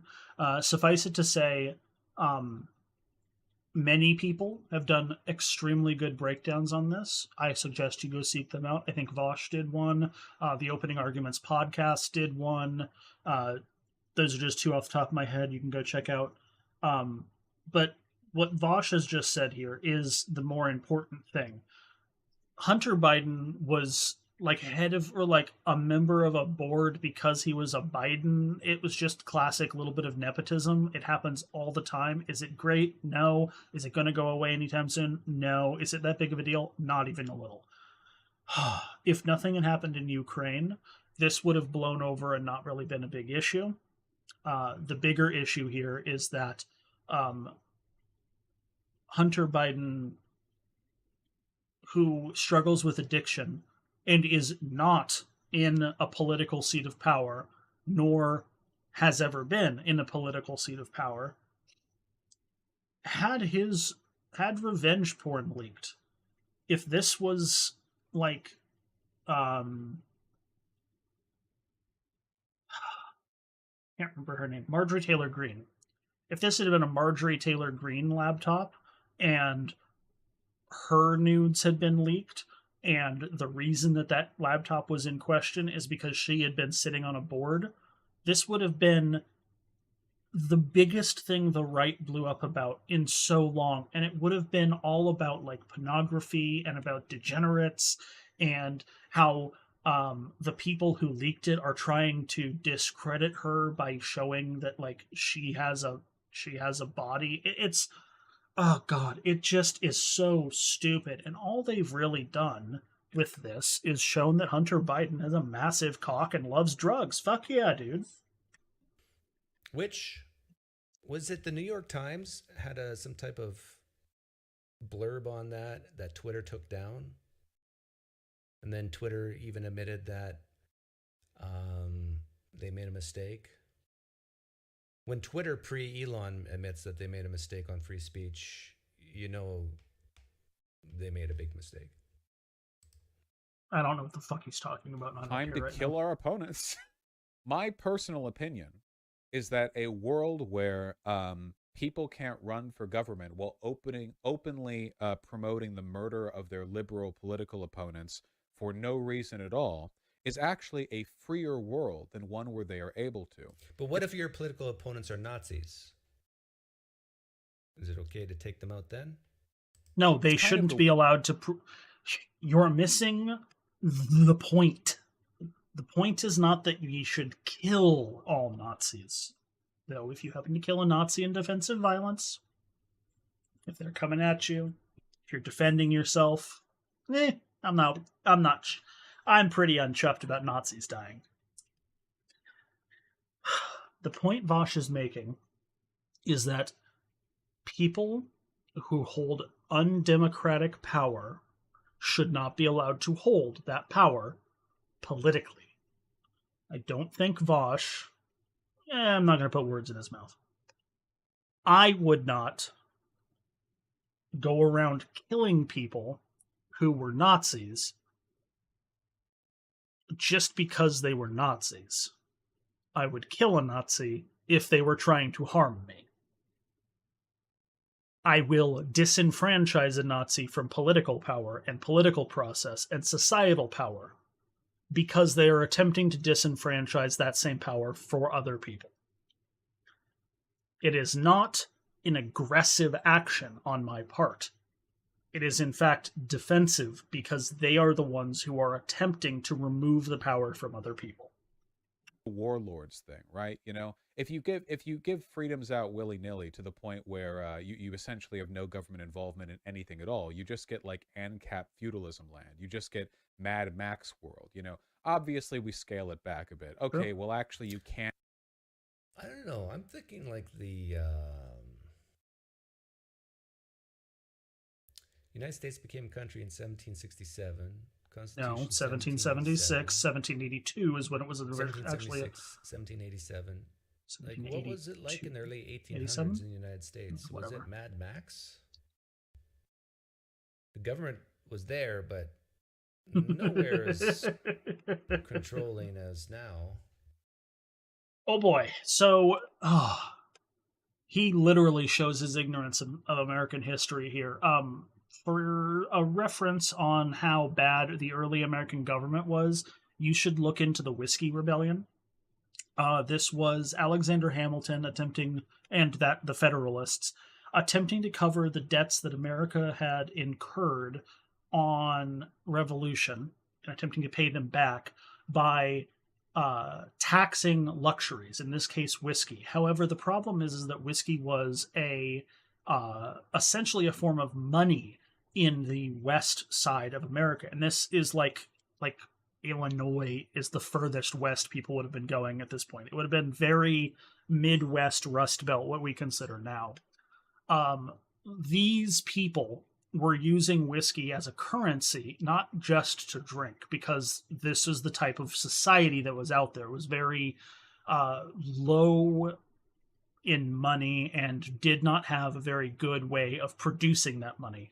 So the Federalists were attempting to leverage these federal taxes on luxuries, and a bunch of people stood up and said that they weren't going to accept that. And this rebellion arose. There was a couple of small skirmishes and battles, and it eventually got like removed a bit. But yeah, the early American history in the late 18th century was not a pretty one. And especially in the territories, you're looking at American imperialism with the with people like genociding Native Americans and forcibly removing them. I mean, fucking the Trail of Tears is a thing. Do you remember that? Do you remember how that was kind of like Mad Maxy and the fact that we were just like, hey, get the fuck out? And then when like I think it was Andrew Jackson uh got his feathers in a ruffle, sent the army to like shoot people until they started moving. Look into Mormon history as the Mormons moved west into Utah. They committed small genocides all over the place.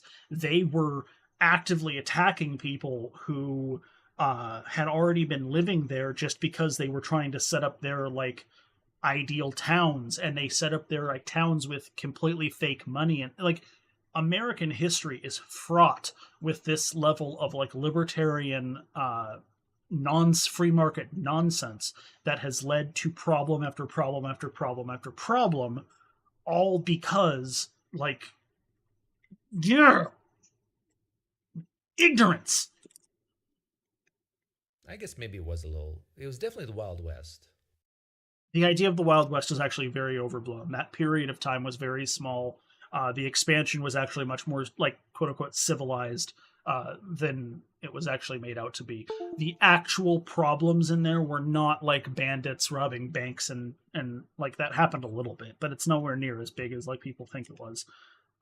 It was a much more broad spectrum issue with oppression and like removal of native peoples and just fucking like religious overstepping, and then you get into the industrialization of America and the robber barons and the unionization and the massacres and genocides of unionization and of minorities as being used as essentially slave labor on the railroads. But even in the Wild West, they had rules, they had law. You go, no, no illegal activity in my town. Can't pee on other people. That's bad. You shouldn't do that. Don't murder, don't rape. You scale it back and eventually you have something approximating a functioning society. We don't know exactly where the line is. We don't know where it should be, but we know that a line somewhere is probably good for everyone. And in my opinion, you know, part of a good line is one where there are social consequences to saying this. I agree. 100%. Is one where... Yeah, and that I agree with. There should be social consequences. But there shouldn't be physical bodily consequences. Again, his bullshit demarcation between the two is whatever. I don't think that someone who calls for the killing of their political opponent should be allowed to run for any office. I just don't. Ban. Done. What should the social consequences be? I don't know. I don't like you very much. Or maybe just a whole bunch of people saying, hey, you're wrong and here's why. Again, but the problem is that when you have a critical mass of people, even just a minority of people, that are extremely vocal and outraged about this sort of thing, but on the side of the person calling for that, you build up something that's been in the public conscious a lot recently as stochastic terrorism. This is the going out and, like, when we had Nancy Pelosi's assassination attempt recently, or the continued destruction and terrorist attacks on the power grid in Atlanta and in Tacoma. Like, it's just getting worse, guys. It's just getting worse. There are social To consequences. me, that's the best social consequence. People disagreeing with you and trying to take something you value and show you that maybe that's not the best way to go about it. Consequences to saying what Yi said is one where we recognize that implicit defenses of Nazi breakdowns are implicit defenses of Nazi breakdowns. That this is Nazi breakdowns.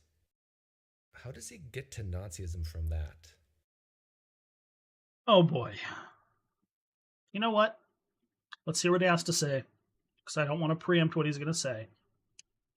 And I could use a break from talking for a second.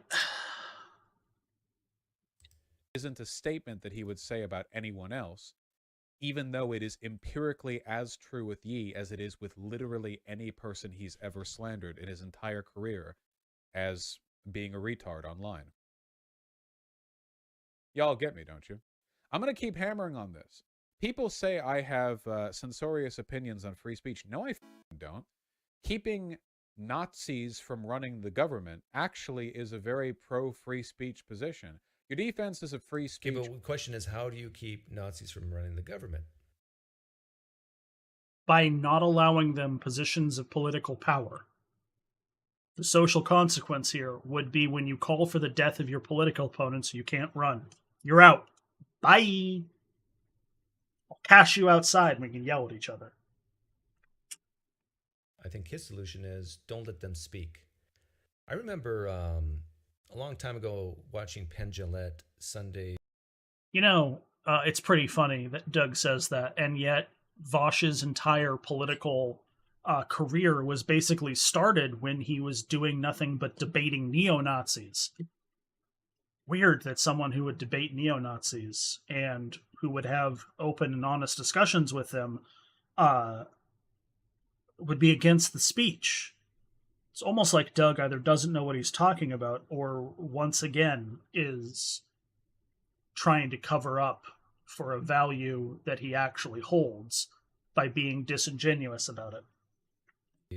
What is it, Sunday School something podcast?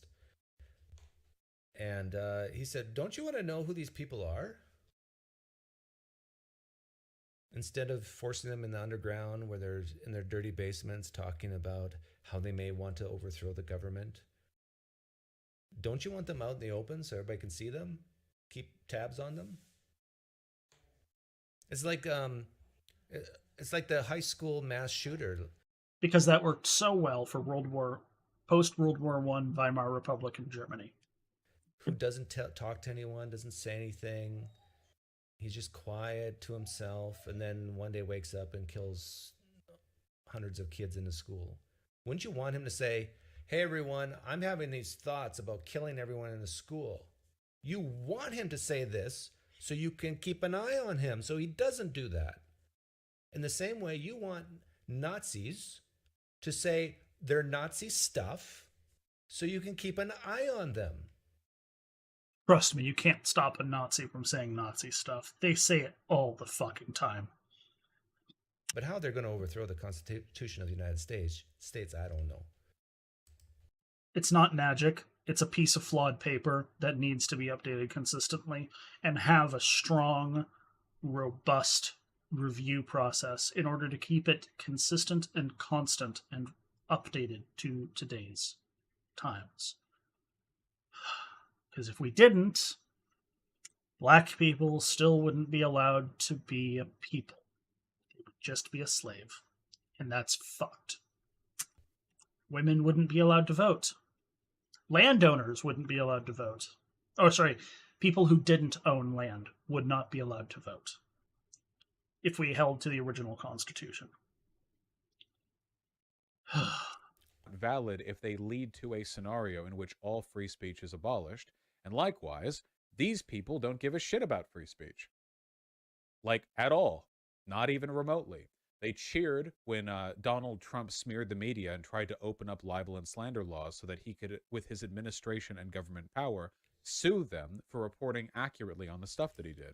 Keep in mind, Vosh, that maybe Trump was right, at least in a few cases.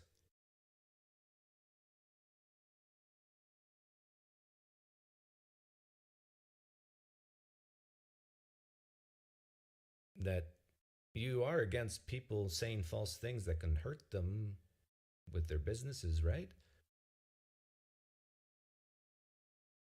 Or I wonder if Vosh is against all libel laws.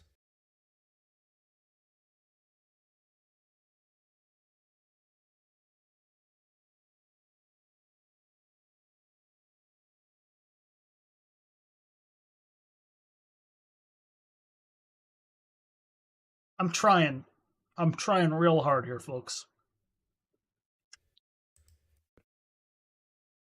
That's where they're at. They don't care about free speech. She certainly doesn't care about free speech. Very free, very speech. You all get me. Is there any good argument for Excuse me, but says no, force them underground. You don't want to know who they are? You rather live in ignorance? Excuse me, but hey, excuse me, but you should come on and tell me why. I want to know. Talk to me. I actually think that people on the left, now this is going to upset some people on the left, but I actually think that people on the left tend to have a lower view of humanity than people on the right. That if you let Nazi types speak, they might influence people because they're stupid, and then before you know it, the whole world is doomed. No, I think people get scared by the Nazi talking points. I think that people react out of self-preservation when presented with a world that the Nazis think we live in. I think that they use fear to control people. And instead of working together to overcome things, they segregate people. They break people up and force us into tinier and smaller boxes until they are easier to pack away and control.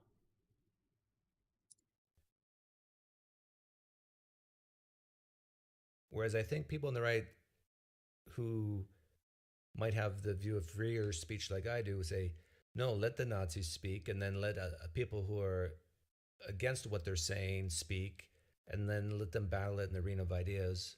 And I think democracy will win. Insert Coconut Island here. And this gets, if you came late, I made the claim that if the internet existed in the 30s, Hitler would never have gotten to power. Which is bullshit, because of course he would have.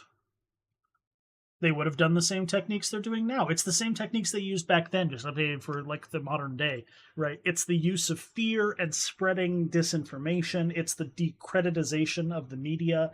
It is the demonization of minority groups while producing falsehoods or even sometimes manipulating material conditions to create moments of high stress. For fuck's sake, look at what the Christian right is doing right now. They are continually blaming, like, when they admit that COVID happened, they, not all of them do, mind you, but like they're blaming it on either the Jews for trying to do population control and some blood libel bullshit, just classic, or they're blaming it on people who are, in their view, degenerates, who are trying to destabilize our country and our society with their degeneration. And it's just the same bullshit that they did in the Weimar Republic, dude. It's all the same. Oh, God, it hurts my brain hearing him talk like this. Because Doug just is so willfully ignorant on these things. And from us. And when I say willfully, what I mean is he's pretending to be ignorant because, again, with some of the other conversations I've watched of this guy, I don't think he is as dumb as he pretends to be. Um, I think he just likes to hold. I think he has his ideas. He likes to hold his bucket, but he doesn't like to know that the bucket is full of Nazi water.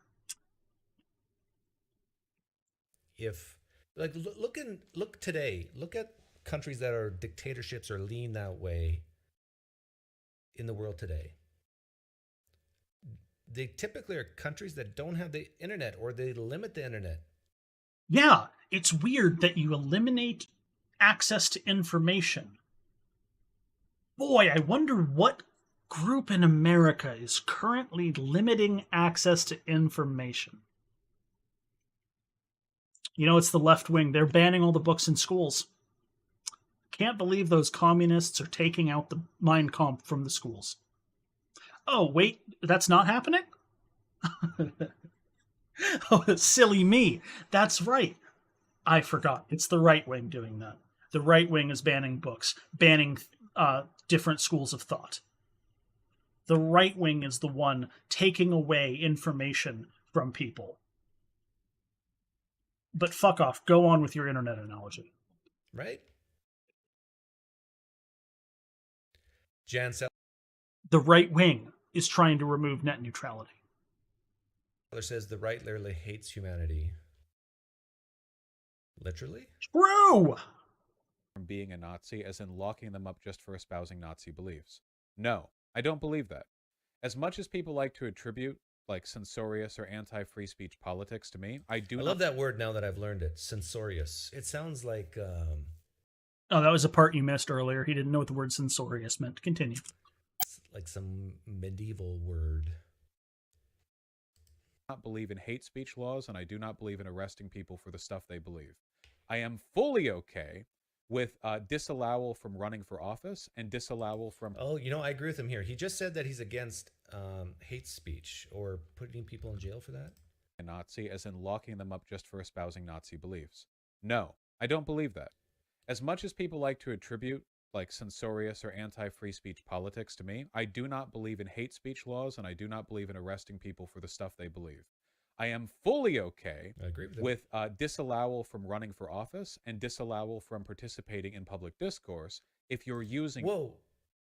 Not only you can't run for office, but you can't be involved in political discourse? Yeah, that's okay. How do you enforce that? Oh, it'd be real easy. You can't go to city council meetings. You can't go to PTA meetings. You show up to these things, somebody recognizes you, they call the cops, you serve time for violating your fucking whatever or whatever. You do community service. It's super easy, dude. Just have a momentary moment to think. Just allow those brain cells to do a thing inside your head. To spread hatred and to threaten violence against other people. I'm fully okay with that. Okay, he's okay with spreading hatred. No, he's okay with keeping Discourse, people from doing if you're that. using it to spread hatred and to threaten violence against other people. I'm fully okay with that. Oh, he's okay with putting those people in jail? Yes, if you're using your political platform to, say, call for the death of your political opponents, maybe you shouldn't be in politics. Maybe you need to get into jail for a little bit. Like, that's what he's saying. For fuck's sake, have more memory than a goldfish, please. I think that's acceptable. To me, that's a fair line. We have to understand we're playing for the highest stakes here, you know? Once the Nazis take power, that's it, you know? Yeah. Once the Nazis take power, that's it. This fear of the boogeyman is so real in his mind. Yeah, I wonder why. It's almost like 6 million people died because of it. I don't know where he gets it from. The Holocaust. Like, I would love to ask him, what's the probability that Nazism will take over the United States in the next 100 years? 40%-ish. I think people like him put it at, I'm just going to guess, maybe 20, 30, 40%. And no, I haven't watched this part before. We're way past where I've watched already. Whereas I would put it at 0.2, 0.3, 0.4%.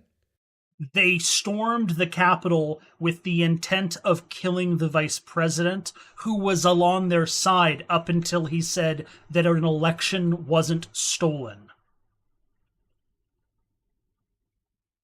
Really, dude? Like, am I wrong? Yes. For people who know Vosh, like, where would he put it?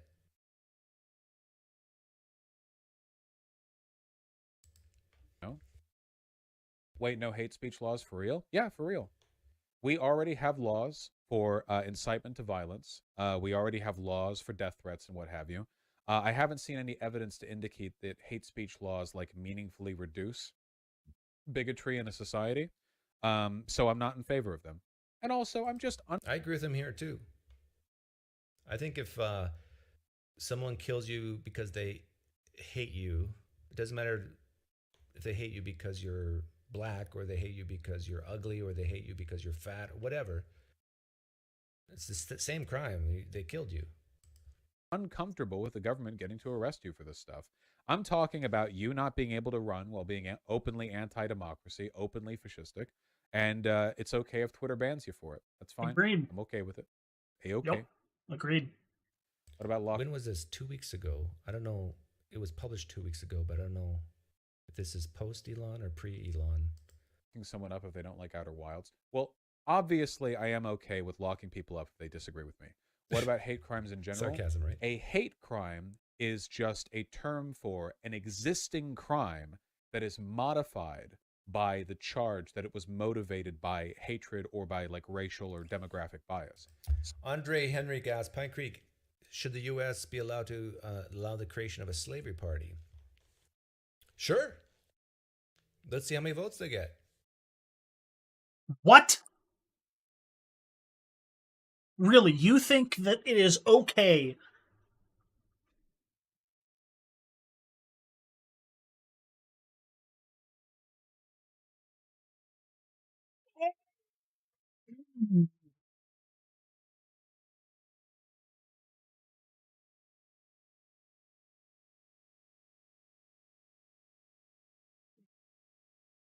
Let's hear him out. Let's hear him out.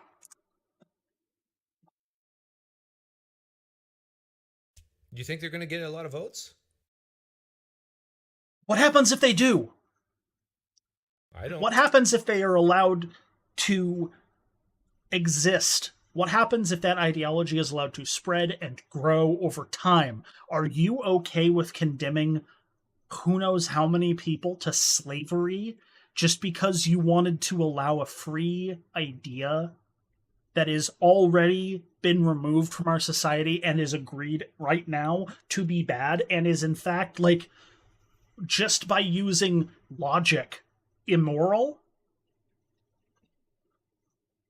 Oh, right, sorry, I don't think he believes in harm. How many votes do you think they'll get, Andre? How big's the Republican Party? Voting population. How many votes do you think a slavery party will get? Depends on who you think the slaves are going to be. Let's actually have a debate. Let's allow them to have their own party, and then let's put it to debate and broadcast it nationally. That'd be fun. Fun for you. Meanwhile, the people who are disenfranchised and in areas where these people live are probably likely at honest to God fuck off danger from this. For instance, I think it's Stone Mountain. Is that the place in Georgia? Yeah, Stone Mountain, Georgia. For those of you who don't know, I had friends who lived nearby here at one point. They've since moved away, luckily. Stone Mountain, you don't go there if you're black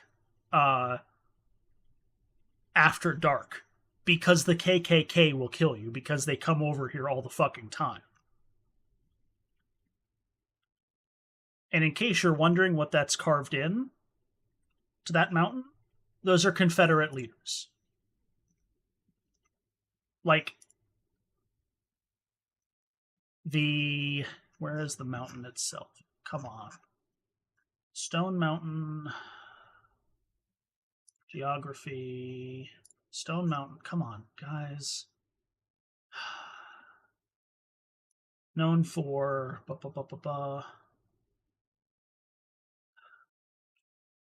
Yeah, what is the relief? Okay, here it is. Depicting Civil War generals Stonewall Jackson, Robert E. Lee, and President Jefferson Davis. So, this relief that is carved into this mountain and has not been removed yet is of 3 Confederate generals and the President of the Confederacy, which was started and fought for the utilization of human lives as slaves for the production and enrichment of their society. Not the people, because you may know that there was a lot of poor people in the South during this time. It wasn't a whole lot of rich people. It was the bourgeoisie that was attempting to keep a class of people as lower than workers. They were attempting to maintain a horrible, awful, no good institution of slavery. And instead of the society that lost erasing this at any point, or letting somebody know that this is bad, or, I don't know, not defacing a fucking piece of really cool geography and giving an icon for an idea that now we see a couple hundred years later has a pretty big resurgence, and an idea that led to so much material harm still be glorified. And not just glorified in it's been there, but some of this looks like it's been cleaned in the past few years. There's an entire park dedicated to it with huge visible areas to go see it. Look at this. There's somebody fucking, like, restoring this. This should be left alone in the same way we, like, don't care whether or not a Nazi swastika on the side of a building got blown up after World War II.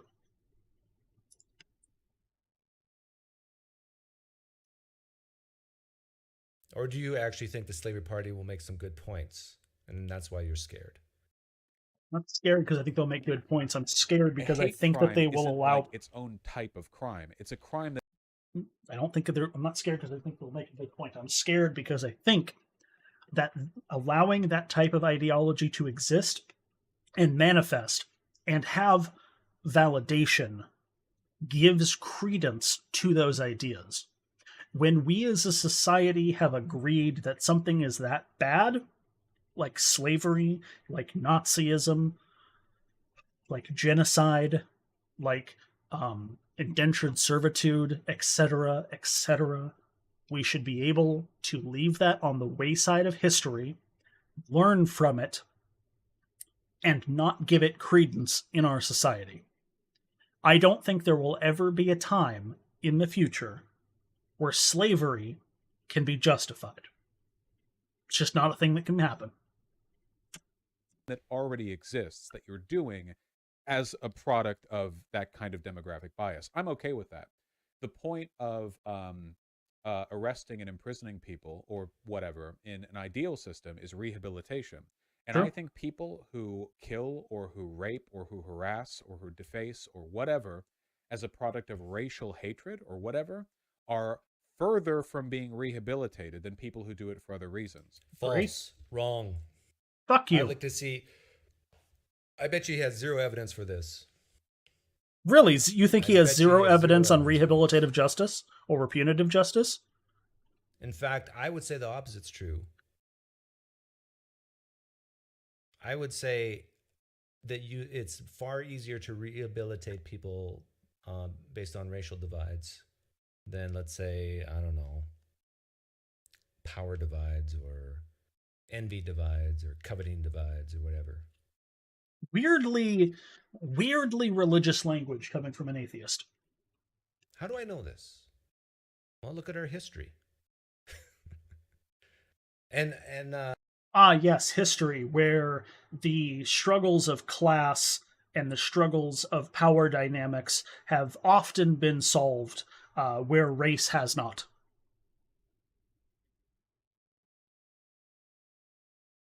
um, I know this is Or are both problems. anecdotal, but my dad didn't approve of my wife when we got engaged. Who gives a fuck? He said, if you marry this woman, I will disown you. I don't care. And he was rehabilitated within months. Yeah, weird that your dad's biological innate desire to love you, that is evolutionarily programmed into him and societally reinforced, was able to overcome a slight bias against, I don't even know who your wife is. I don't really care. Weird.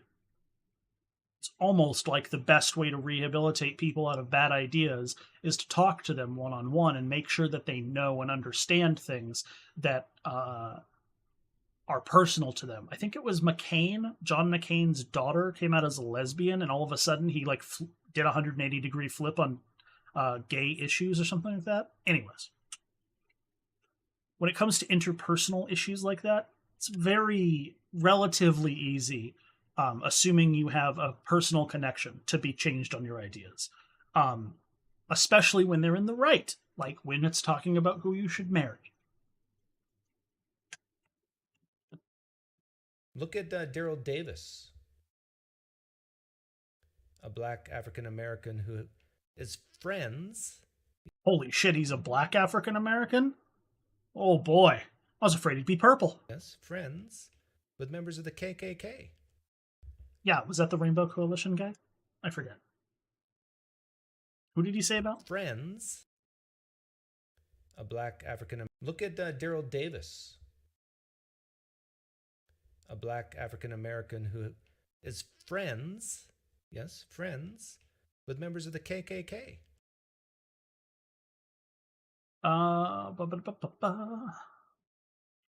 Yeah, this is the guy who deconverts like KKK members, right? It wasn't Rainbow Coalition. Sorry, that was brain being dumb. Yeah, this is the guy who becomes friends with KKK members and then like drags them kicking and screaming out of the fucking KKK. Yeah, that's why are you using this guy as an example against rehabilitation? This guy is a fucking pinnacle of rehabilitation. And he's not making it easy. Like, the thing is he's probably meeting with members of the KKK who aren't going out and killing black people for being black. Because if he was, he'd probably be dead.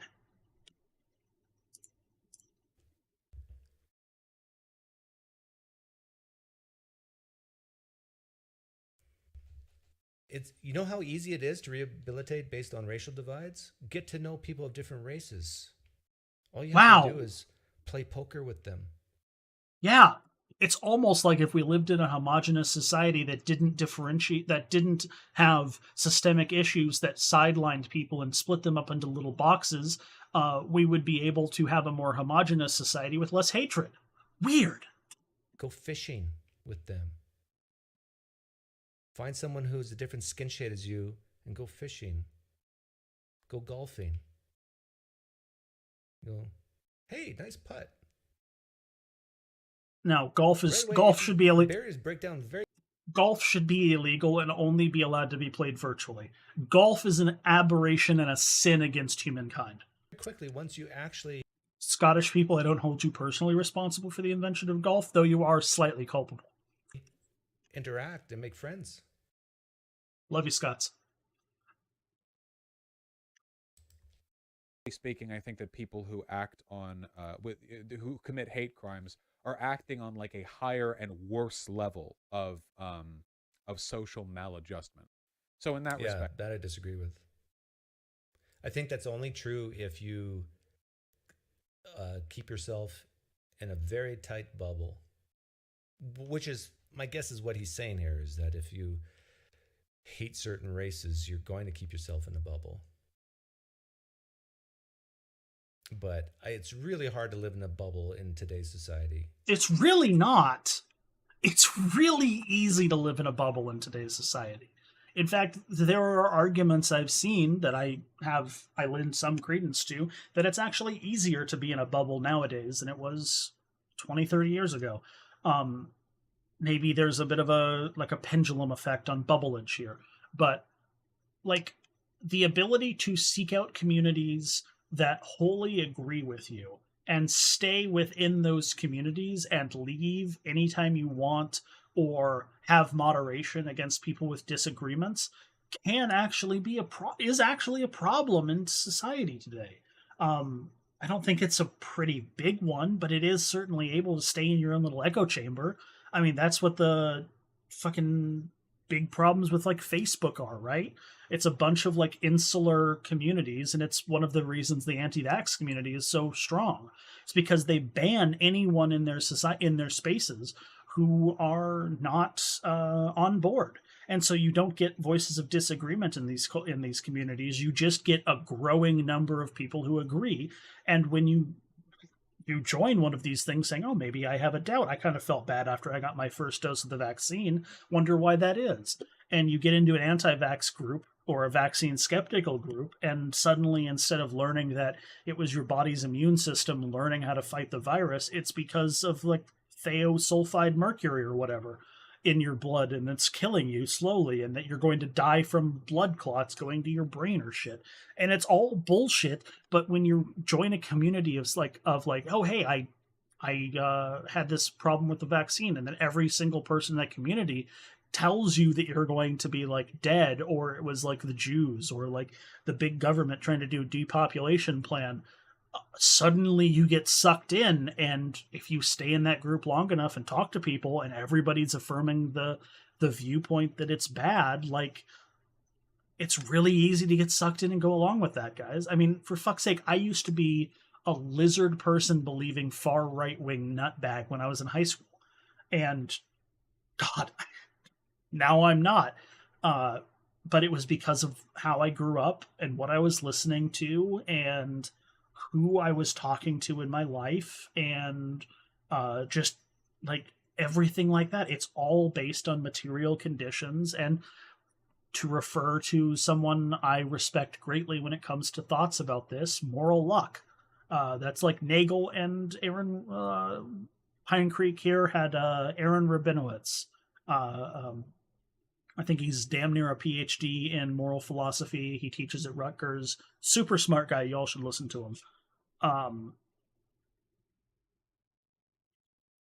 Yeah, I forgot where I was going. My brain kind of tapered off there. With the internet, it's like you can be talking with someone on the internet, and you don't know what they look like. And then if you actually Zoom with them or meet them in real life, oh, you're a black female. I thought you were a white old man. It's like, huh, interesting. But a boomer technology to legislate thing. Against stochastic violence, it's very difficult. Very, very difficult. It is. It's difficult. Isn't forcing Nazis to go underground deplatforming? I love deplatforming. Sure, yeah. Yeah, buddy. Let's do it. At no point in human history have we ever had a platform that people just got to keep no matter what. Like, any ability you had to speak to the public at any point in time was motivated by your ability to navigate the rules set for you within that platform. The concept yeah, of like, and the rules set for us in the United States Constitution is not deplatforming unless it's very extreme.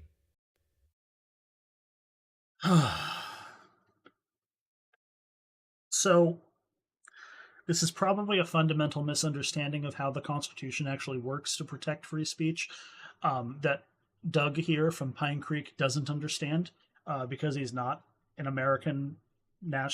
He's not a Native American. He's a recently nationalized American. The First Amendment only protects you from the government infringing your speech. The government cannot get in the way of your speech It's what the First Amendment says. It does not stop private people from stopping you being able to talk in areas. So, again, like on Facebook or on Twitter or Reddit or YouTube, those companies are allowed to take your platform away from you if you break the terms and conditions set by those platforms. It's the same as in like a theater. You go to a theater, you stand up on stage, and you're doing stand up comedy, and people hate you enough that the security guard comes up and asks you to leave. Like, fucking, that is just how society is. Now, if you want a society where nobody can stop you from saying something or doing free speech in any way, shape, and or form, I think you'll have a society that, well, you rapidly have to reinitialize those laws. Let's just say that.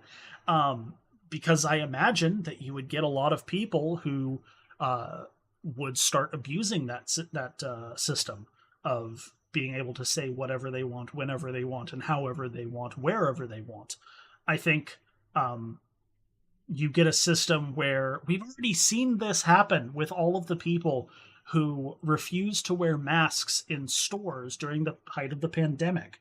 And like, it's not against free speech for a store to say you have to wear a mask. That's just the store modifying their terms and conditions for public health.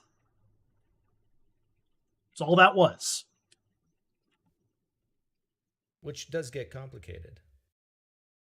But so far in the United States of America, we have rules and laws that says if someone wants to create a Nazi party and run, they can.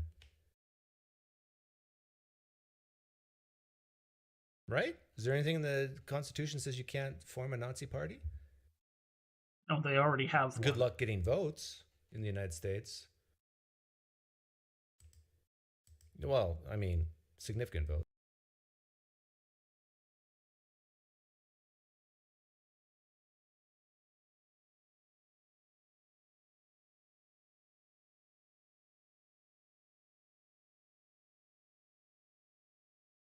So, a little bit of a history lesson for y'all.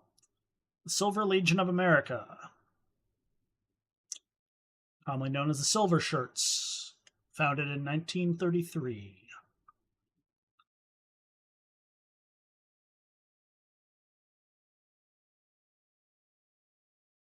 They were a party.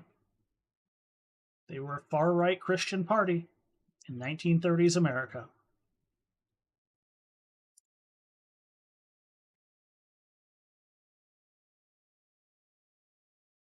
The American Nazi Party, founded in 1959, right after World War II.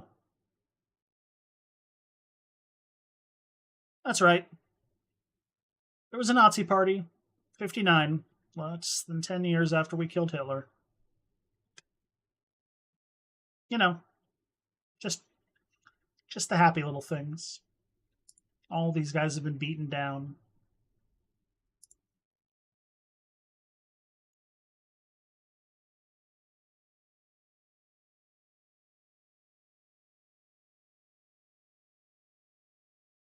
Yep, we just saw those guys. The National Resistance Party, founded in 49 again. National Socialist League, 74. National Socialist Movement, 74. The National Socialist Party of America, 70. These ideas have been around for a long time, guys. They've never gone away. They've always been there. What was it? There was a big white supremacist rally, 1930s. The Unite the Right? No, that wasn't it. This one. Yeah, there we go. This was...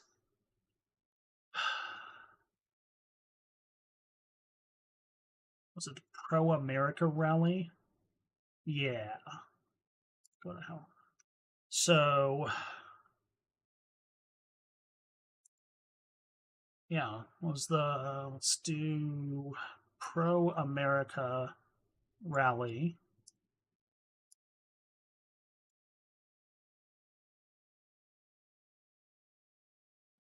(1939) Nazi rally at Madison Square Garden. Let's see, the rally itself was run by Bund. Shortly after rally, Bund declined rapidly and looked like he died or whatever. Yeah. Yeah, I mean, if you look at, let's try and find a picture. The picture I was thinking of, it's the one I showed already. This one. Can I get a better one? I wish I could see what those signs said better. Stop Jewish domination of Christian America. 1930s, guys. 1930s was a great time in American history. We all love it. I mean, look at all these fucking people, right? All of these people, probably, at least some of them, probably didn't go in to fight World War II, right? I mean, like most of these folks wouldn't have gone and fought in Germany unless they had to by a draft. So, most of these people probably lived out their lives, took these ideas, taught them to their kids. What's the average birth rate in America? 2 kids per person? You do the math. Hands-off, context-free ability to broadcast your info to millions. Oh, Gurmania. Yeah, I think you're right. I think I need to change my background to red, white, and blue. The flying man needs to be red, white, and blue. I'll work on that. Not a thing that's existed historically and not one that exists today. And it sure as shit is not going to exist if they take power. I'll tell you that much. So yeah, no, I don't care. And keep in mind, terms of service when it comes to like Twitter and what have you have nothing to do with the First Amendment. The Constitution guarantees you protection from government persecution, not from website TOSs. I agree. Private company can make their own rules and suffer the consequences or reap the benefits by those rules. Okay, that's arrive.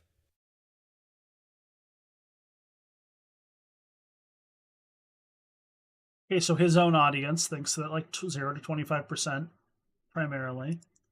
Who are his viewers? Okay. Most of his viewers are leaning left right now. Okay, interesting. Climate change poll. What does this think? This one's going to be great, I'm sure. Yeah. Yes. It will be a big problem. What's this guy going to say about this? Emotion and left are more doomsday. Why is that? Because we understand, right? Yes. Or is it because of personality traits? They're more risk adverse? Oh, for fuck's sake. Actually, the science is in on this, I think. Let me really ruffle feathers here.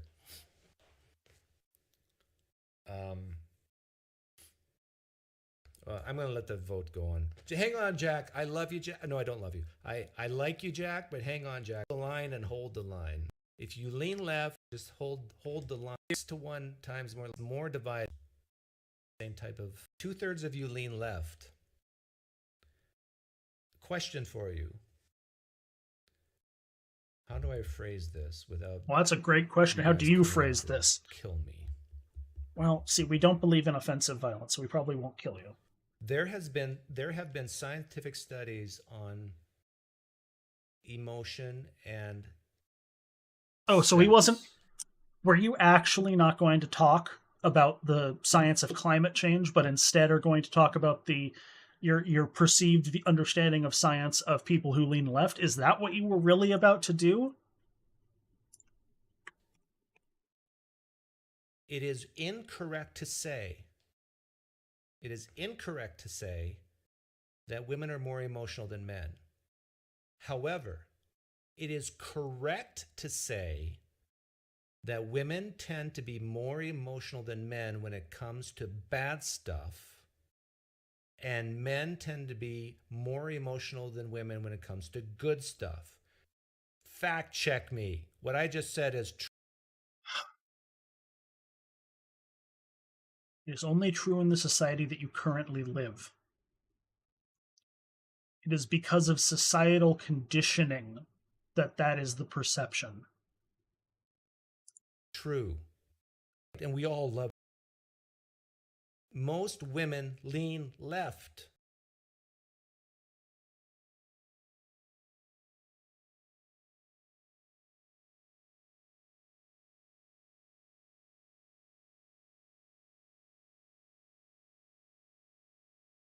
Peer Research 2020.